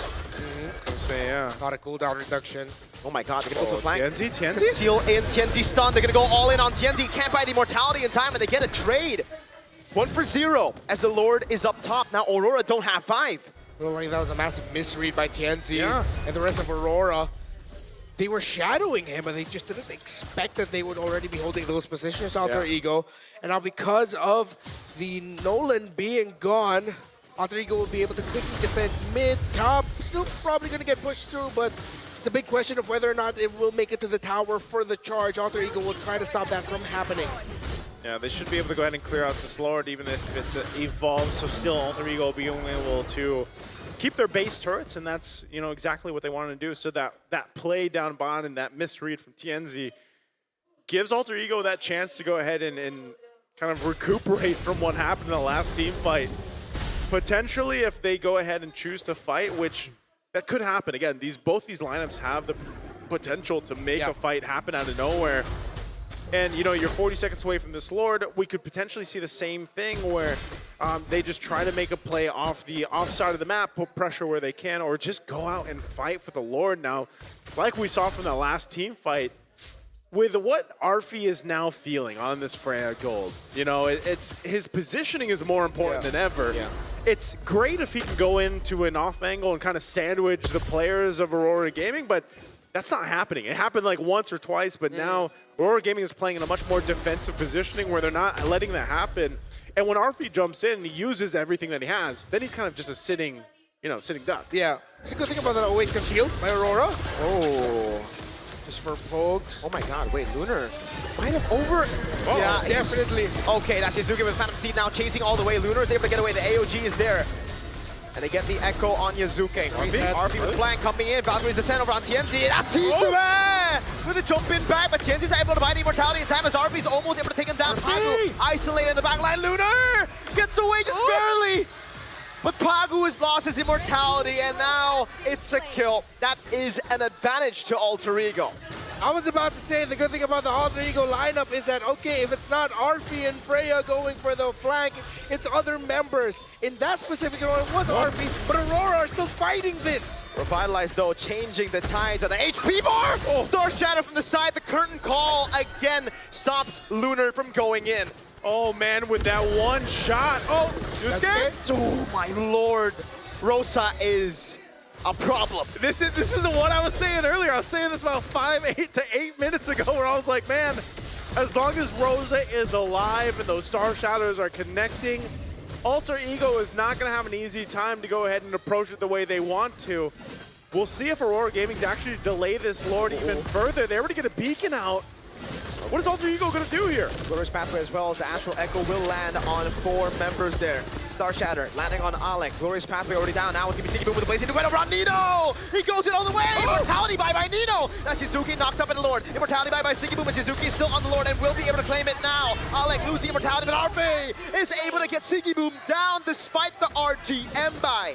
What an attempt from Siggy Boom, but just unfortunately was not enough time for TNZ to get there, and then even so, he was zoned out, so that was a great effort from Alter Ego. Also see here the difficulty of playing around the Novaria. You're gonna have to wait for those long recharges of the Star Shatter. They had just a little bit more constant damage, but again, the main source of that damage fell down quickly, and now Aurora Gaming will have to play on the defense with all of these minion waves crashing in, with a lineup that is more than happy to dive in, even if it's under turrets, and they can juggle it around. 25 minutes in the final game of Swiss Round 1.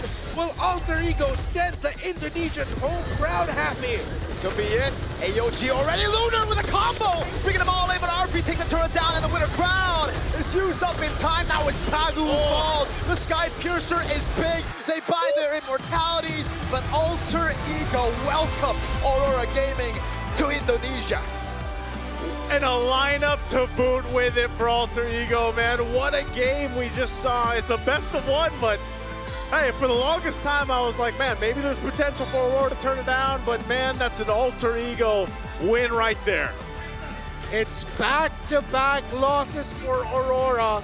A double win day for Indonesia, and Alter Ego will definitely send the Indonesian crowd back home very, very happy. Welcome back to the M-Series stage, Alter Ego, and what a way to do it in that fashion with that lineup. This is what Swiss and MLBB Esports is all about. And that's what Alter Ego is about. It's about using a composition so awkward. It's about the craziest, weirdest, wankiest composition you can see, but playing it in a clean way. Like, you still put in the fundamentals down, then you brawl when necessary. I like that, man. I like the flavor we saw here from Alter Ego. Again, as you know, for some of our international viewers, and maybe this is your first time seeing Alter Ego play here, what a hell of a game that you got to just witness. And again, you're not going to see that many teams do that, by the way. You're not going to see them go for those crazy pickups in the first phase. You know, again, that was a Freya and a Leomord that came out right away, and you know, it takes a risk to be able to do that and then make it work. Can't wait to see who the MVP will be. It's a hard decision, honestly. You can say Yasuke, he's had a perfect game, 6-0-10. You've seen Nino's very clutch. Curtain calls as well. I think there's a sort of muted MVP performance as well by Hijime. I think Hijime is my personal MVP, and he'll be my vote. Now you understand what I mean by he's just a risk taker, dude. Like, he goes in, and that's part of his style. You know, he doesn't care about KDA, he doesn't care about stats. He just cares about enabling the team. Even Arfi, man, like adding a hero to his list. You know, now I think 15 unique heroes. You know, and the Freya, like you saw it there in action. Like, it's hard to make that Freya work, man. Yeah, it is. And I don't even know if we could say like it 100% worked. But there was some key team fights where he was enough of a threat to zone out some key members of Aurora. So, like, I'll still say, yeah, even for Arfi, man, he made the Freya work there. Okay, so for a quick recap, your vote is Arfi. Well, I'd say Yasuke. Oh, yours is Yasuke. Yours is? I go Yasuke as well. You go for Yasuke. Okay, for me, I think I'm the only Hijime guy in here. But I see it, of course. Yasuke, the fact that he came in here with Leo Mord to open up Alter Ego's campaign in Swiss, going 6-0-10. The way that he played it, very disciplined, very cool. Against a guy who's known for playing Leo Moore too, by the way. Exactly. Did he die a single time, Yasuke? I don't think he did. Yeah. 6-0-10. Very impressive with an all-in hero. Yeah. And at the end, he will be. Oh, excuse me, not 6, it's 5-0-10 for his KDA. Of course, well-deserved MVP. Excuse me, let us remind the world, the rookie of the team is the MVP in their very first match here at Swiss. I love it, man. Again, this is what I enjoy seeing, even if I'm just watching games as a viewer. I love to see some of these more curveball picks come up, and I feel like that was exactly what we got to see from Alter Ego, and hopefully they get to continue to do that, at least for the Swiss stage, you know, their best of ones, if we get to see more of that, because I feel like it is hard, it is difficult for teams to kind of adjust to that. Now, Aurora Gaming was showcasing here, as we look at the highlights, you know, some of their composition was able to find some good wins here and there. I feel like, you know, even with the Sora pick now, Sora's sitting at 0-2 today. Yeah. Not looking too good for Sora unless we see some more usage of that hero. But, you know, it was one of those things, again, it's very fancy, it's very cool, but they weren't able to really capitalize on it too much here. The Nolan as well is very interesting. Now that we've seen it twice today here, you can actually see the difference between the Lethal Ignition Nolan and also the build path that TNC went in comparison to the Imperial Rage one that we saw earlier today. But I think still, it was just unfortunate that they got picked apart in a lot of the fights. And I feel bad for Pagu, man. Like, this was the Gatakacha game where you're just a punching bag. You're the sandbag, the punching bag, the kicking bag, everything. Same with Alec, though, on high-lows. Yeah. It's like, who can take more hits, you know? I hear no bell is basically what Rovers felt in this match. Pagu, even though he was like, my sacrifice was, no, it wasn't worth it. There's like 2 dudes who already made it past me because that's just the lineup that he's built to play against. And it's such a tough game for Gatakacha. The good thing with the high loss is at least his ultimate empowers the rest of the team to cover for him, or he can get away with it. I gotta say though, Nino definitely deserves an MVP shot as well, man. Like, that immortality buy, the poke on Lunar before the fight, he did so much, and he is truly the most passionate and the most emotional ID player in MPL ID. Yeah, and I think, again, the longest tenured member of Alter Ego right now, if there's someone who embodies what Alter Ego is and what it means to be Alter Ego, it's him. With how long he's stayed loyal to the team. 25 minutes and 25 seconds. 25. There's no hand motion there, I think. Nah, we can make one. We can make one? 25. Just doesn't ring the same way. 17 kills for Alter Ego, 10 for Aurora.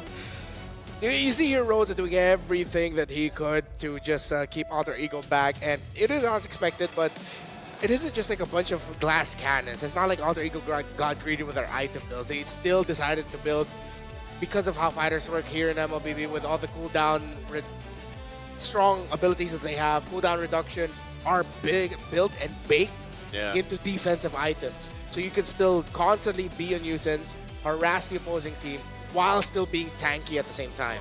I think also another guy that could be highlighted, again, everybody did really well, aside from like Arfi because he got solo killed. That was a big like, oh no, and in a few awkward moments. Alec did an amazing job this game as well. Yeah. The revitalizers, the pathway, the flank with Yazuke to get the kill on TNZ while Evolve Lord was up top.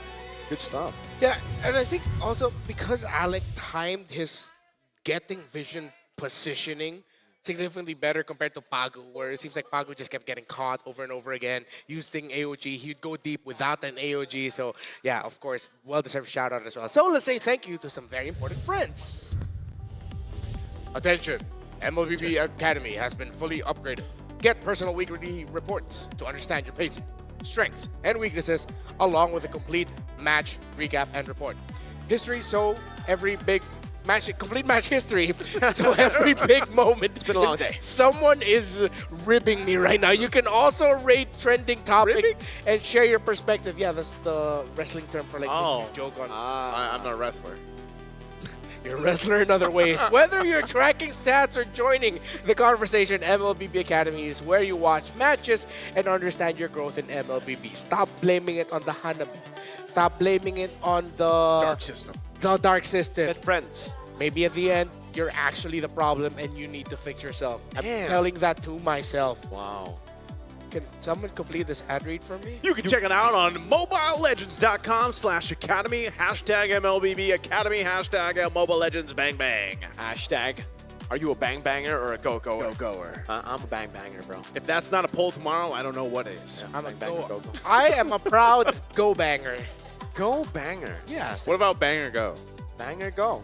Go banger is a bit, I think Go it banger. rolls off the tongue a bit better. Yeah. Go banger. You know Bang what? bang go go. Go You bang know bang. what rolls off the tongue very well? The Friend Fest event shop. Friend Fest event shop. That's Yeah. the FFES. The FFES available until JT. January 26th. JTS. JTS. Thank you. I forgot about the 6. I was thinking it's one word. January 2? Let's dive into the deep sea and explore underwater treasures. Participate in the undersea restaurant event. If you've been a fan of the Krusty Krab, run it. Go ahead and run it. Earn friendship coins and redeem the new Cyclops SpongeBob collab skin for free from the shop. And Flip burgers, nerd. I don't know why we're serving pizza in the Krusty Krab. Yeah, it's Krusty Krab. It's like, yeah. Why are you ordering that in the Krusty Krab, Yeah. bro? Here's the thing. They actually have a huge menu. It's just that everyone just goes for the Krabby burger. Patties. The Krabby Honestly. The burger? Yeah. Tell me you're a fan with no. By the way, don't miss out on the Glue Patrick skin. There you go. It's also available in-game now, SpongeBob. Yeah, and Don't Pago miss didn't it. play it. What? El Pago, he didn't play it. Yeah. Didn't play He it. should have played Patrick. it. Blue wrong. Pago trick. That's the problem. Well, all right. Panel time is done, but the day is not done yet because it is Swiss. We are going to be looking at the draw for the next round of matches. We now have teams at the 1-0 record column and the 0-1 record column. And, well, the draw is going to explain what's going to be happening. We're going to be joined by Wolf and Ben Things from the Philippines. Real quick, what's your one-word statement of your reaction for today? To start with Naisu. Big damn. Big damn. That is one word if you put it together. What's Yeah. yours? One word. Phenomenal. Phenomenal. Phenomenal. My word will be, okay, big damn. Phenomenal. Big damn, I will say experience. Phenomenal big damn experience. Yeah, it's the phenomenal big damn It's the experience. big damn phenomenal. Thank you all. Big damn phenomenal Yeah. experience. And hey, you're going to be hosting the thing too, right? Yeah, me and The Naisu. BPE. What? Yeah. Yeah. Nah, bro. Yeah, no. So they're going to be hosting it. We're going to be doing the draw. They'll take a quick breather. M7 will be right back. M7.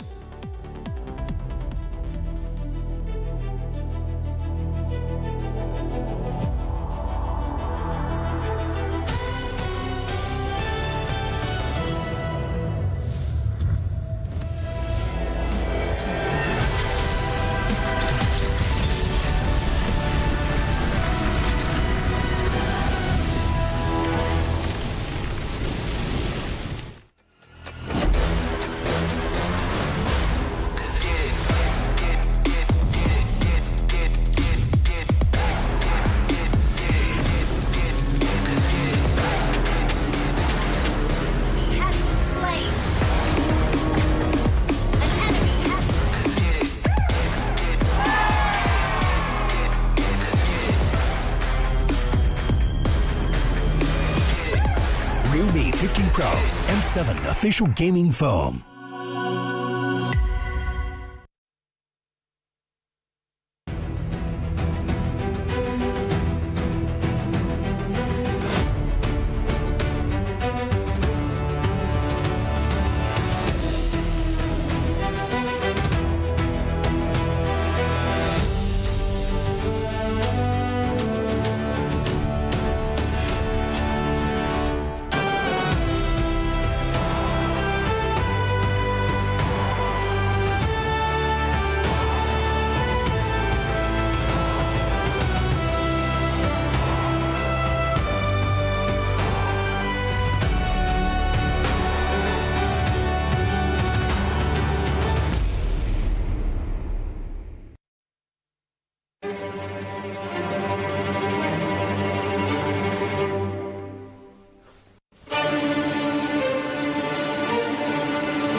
pushing, they're running out. Thunder heralds their unstoppable reign.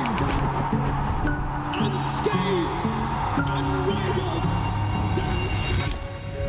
A trophy, a symbol, a legacy, a champion.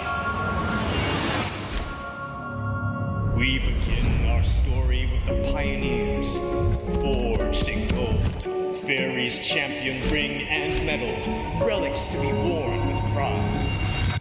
Among champions, one legend outshines.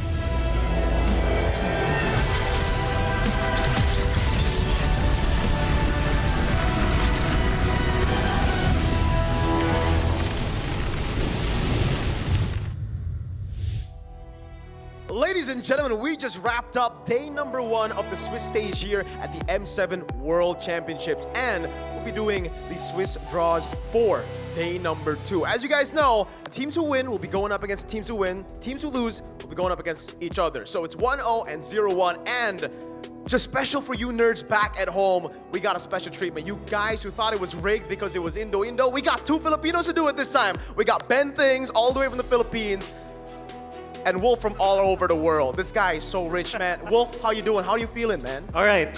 I'm just gonna say, back in M4, it was also in Indonesia, and I was dubbed Malaysia's #1 enemy. In the span of 2 hours when I was here, 10 Malaysians came up to me and said that I should have a good draw, so I'm really scared right now. Don't worry. If you have a good draw for Indo, we'll thank you. Ben Things, how you feeling, man? I'm feeling nervous. First time, and I think it's Indo versus Page. Oh, okay, so that's what you want.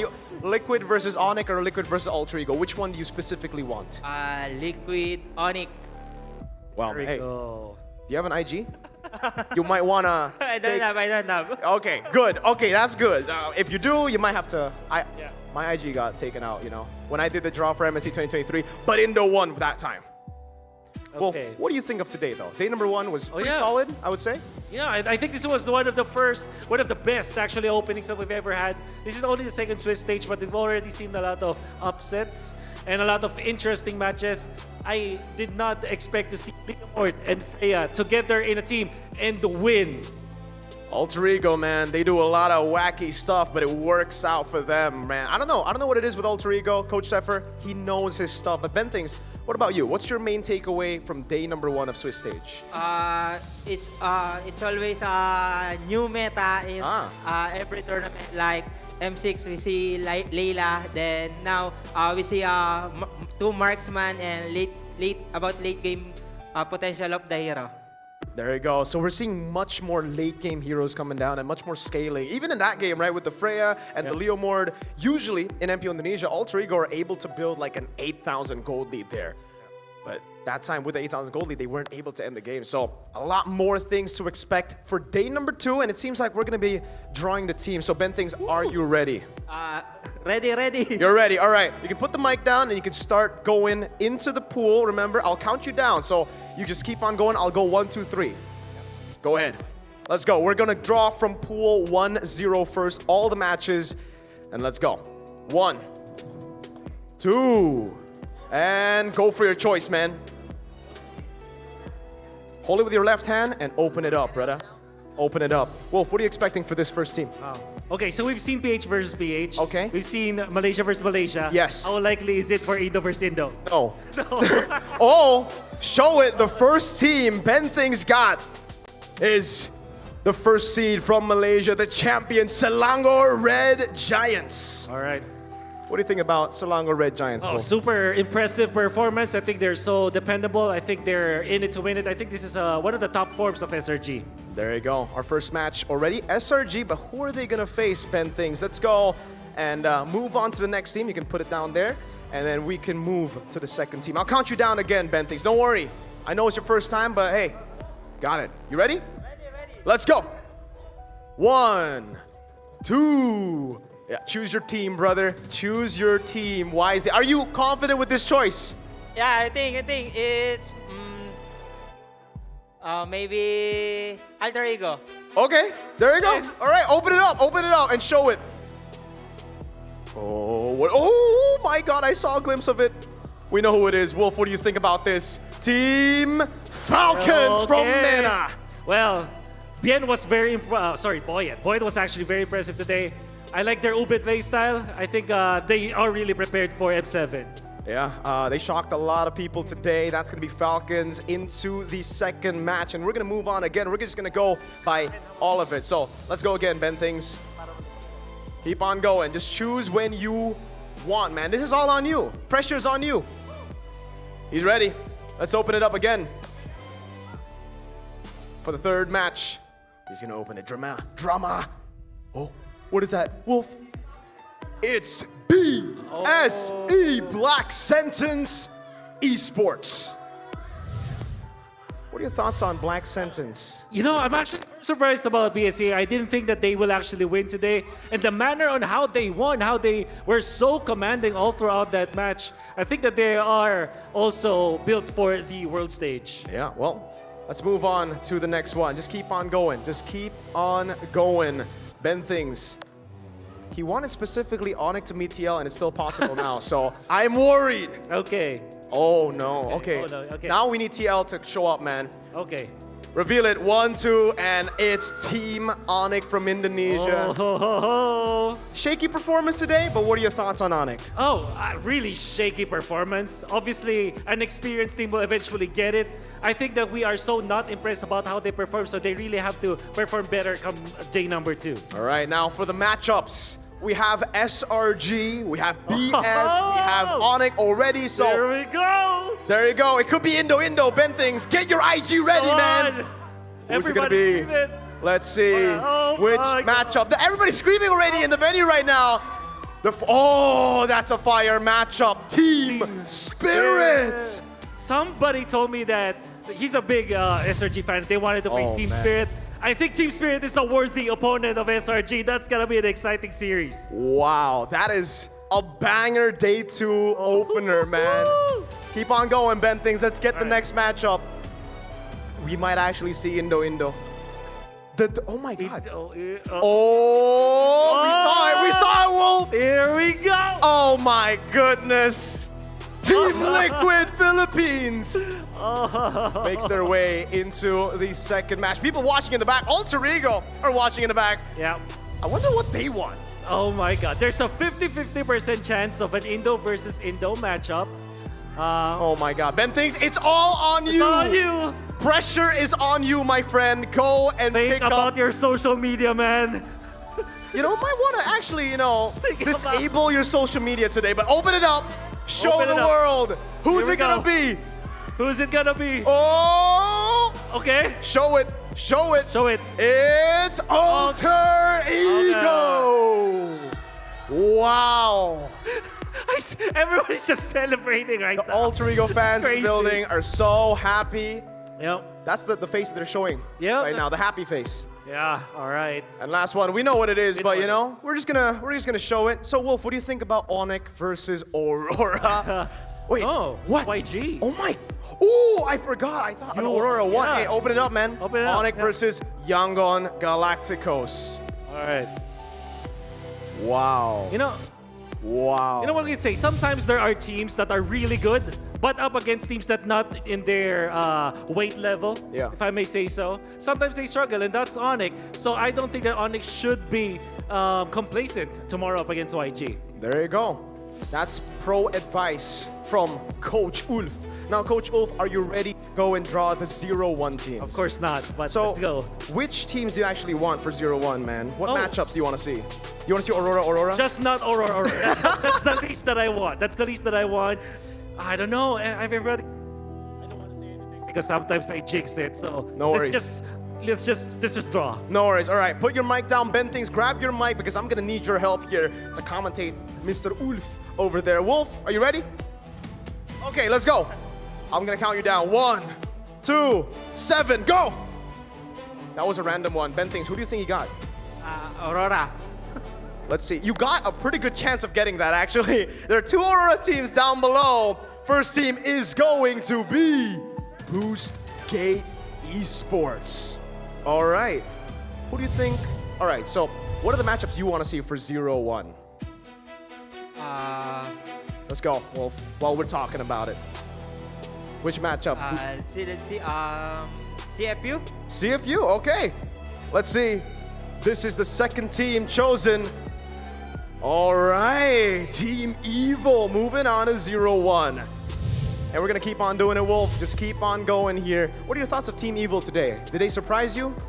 All teams, especially the one who more beat Onyx. Yep. Boosty Gaming. There you go. Now for the third team for 0-1. It is, whoa, CG from Malaysia. You happy so far, Wolf, with your choices? That's so far. Not yet, because there's still Aurora versus Aurora that might happen, so I'm not happy yet. Amen, amen, folks. Hey, remember, you nerds back at home, it ain't rigged. He's Filipino, yo. All right. You want Aurora to happen? It's depend on Coach Wolf.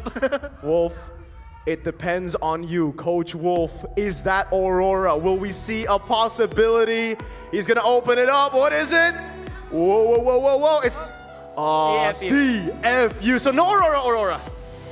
Wait, yeah, no, it's confirmed, no Aurora. You did it. You did what you wanted to do. I can breathe now. Now, there's not a lot of pressure, just a lot of pressure for the teams. All of this is Wolf's fault, so if you lose tomorrow, his IG is Wolfcasts. Now, who do you think is going to go up against Boostgate now? Someone said Aurora. They showed Aurora, they showed. Oh, it's Zone! Team Zone from the wild card, 0-1, and now...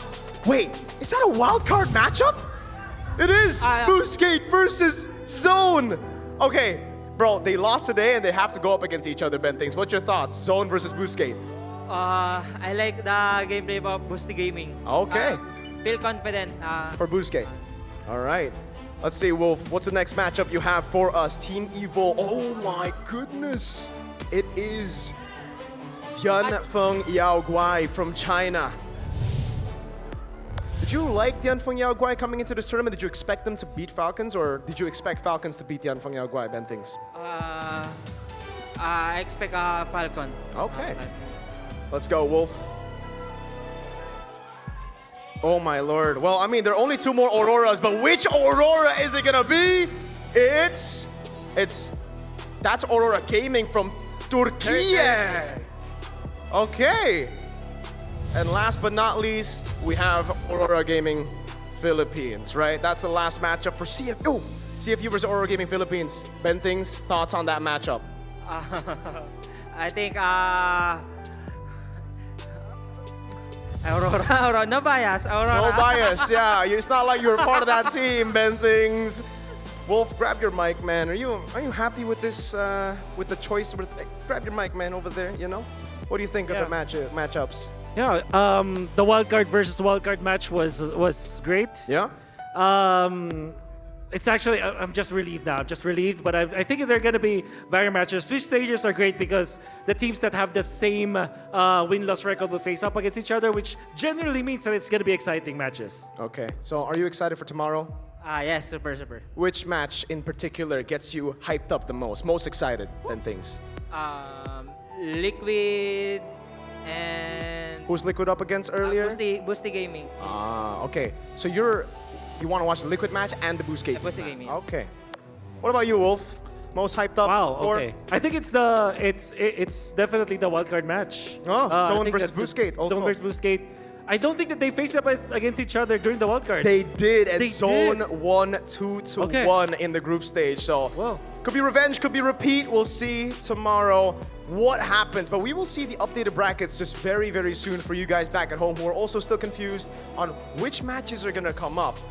Again, if you want to attack them, it's Ben Things on, I think, Facebook. It's Wolfcast on everything. Right, Wolf? You take responsibility, right? I take full responsibility of this, yeah. But I think I'm happy. I think I'm relieved. If you're not happy, just follow Frederick Loh on Instagram. Follow. Hey, let's take a look at the bracket, Ben Things. Let's take a look at the bracket here. And Wolf, and here it is, ladies and gentlemen, the official brackets for day number 2 of the Swiss stage at the M7 World Championships. Ooh. I mean, I expected one Aurora to get through. Did you expect one Aurora to get through? Like, just one from today to get through the 1-0? Both of them fell, right?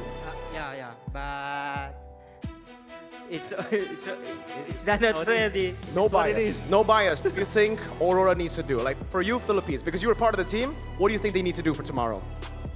About adjusting the meta in the Okay. draft. Domeng also good in picking Claude. All right. So, Wolf, Yangon, Onyx, I need to ask you about that matchup. Oh. What do you think Yeah, I about think that matchup? I've actually seen Yep, and the VP Yep is quite not happy about result of day one. Oh. I think he's making some actions, not in the team of course, but yeah. But Inside. SRG versus Team Spirit. Ooh. Cram versus Kid Bomba. Yes, sir. That X-Lane battle will be hype. And I'm sure that Cram and Kid Bomba, they're known for their antics, right? Absolutely. That is gonna be so much hype. And CFU versus Rora Turkey, man. We got to talk about that as well. What do you think, Ben, things about CFU versus Aurora Turkey? I think for Aurora Turkey, they had a pretty good showing today despite losing against Alter Ego. CFU, on the other hand, were very shaky. I think more likely is Aurora Turkey won the game because they need to more patient. They already have a lead in the last match. Yeah, that's true. You share the same sentiment, Wolf? Yeah, I'm actually surprised at CFU. CFU should have won that series. I mean, I think that when it comes to drafted, it's way doable. I'm super surprised that they performed like that. I'm a big fan of CFU, and I just thought that they would win, but they didn't. And so this matchup is gonna be the two teams that I actually expected to win in day one, but they didn't. All right. Well, we are set for another full day of Swiss tomorrow in the M7 World Championships. Thank you so much, Ben Things. Thank you so much, BB Wolf. That's what we call him in the chat. You know what it is. Thank you so much for watching Swiss Stage Day number 1 for the M7 World Championships, and we will see you tomorrow.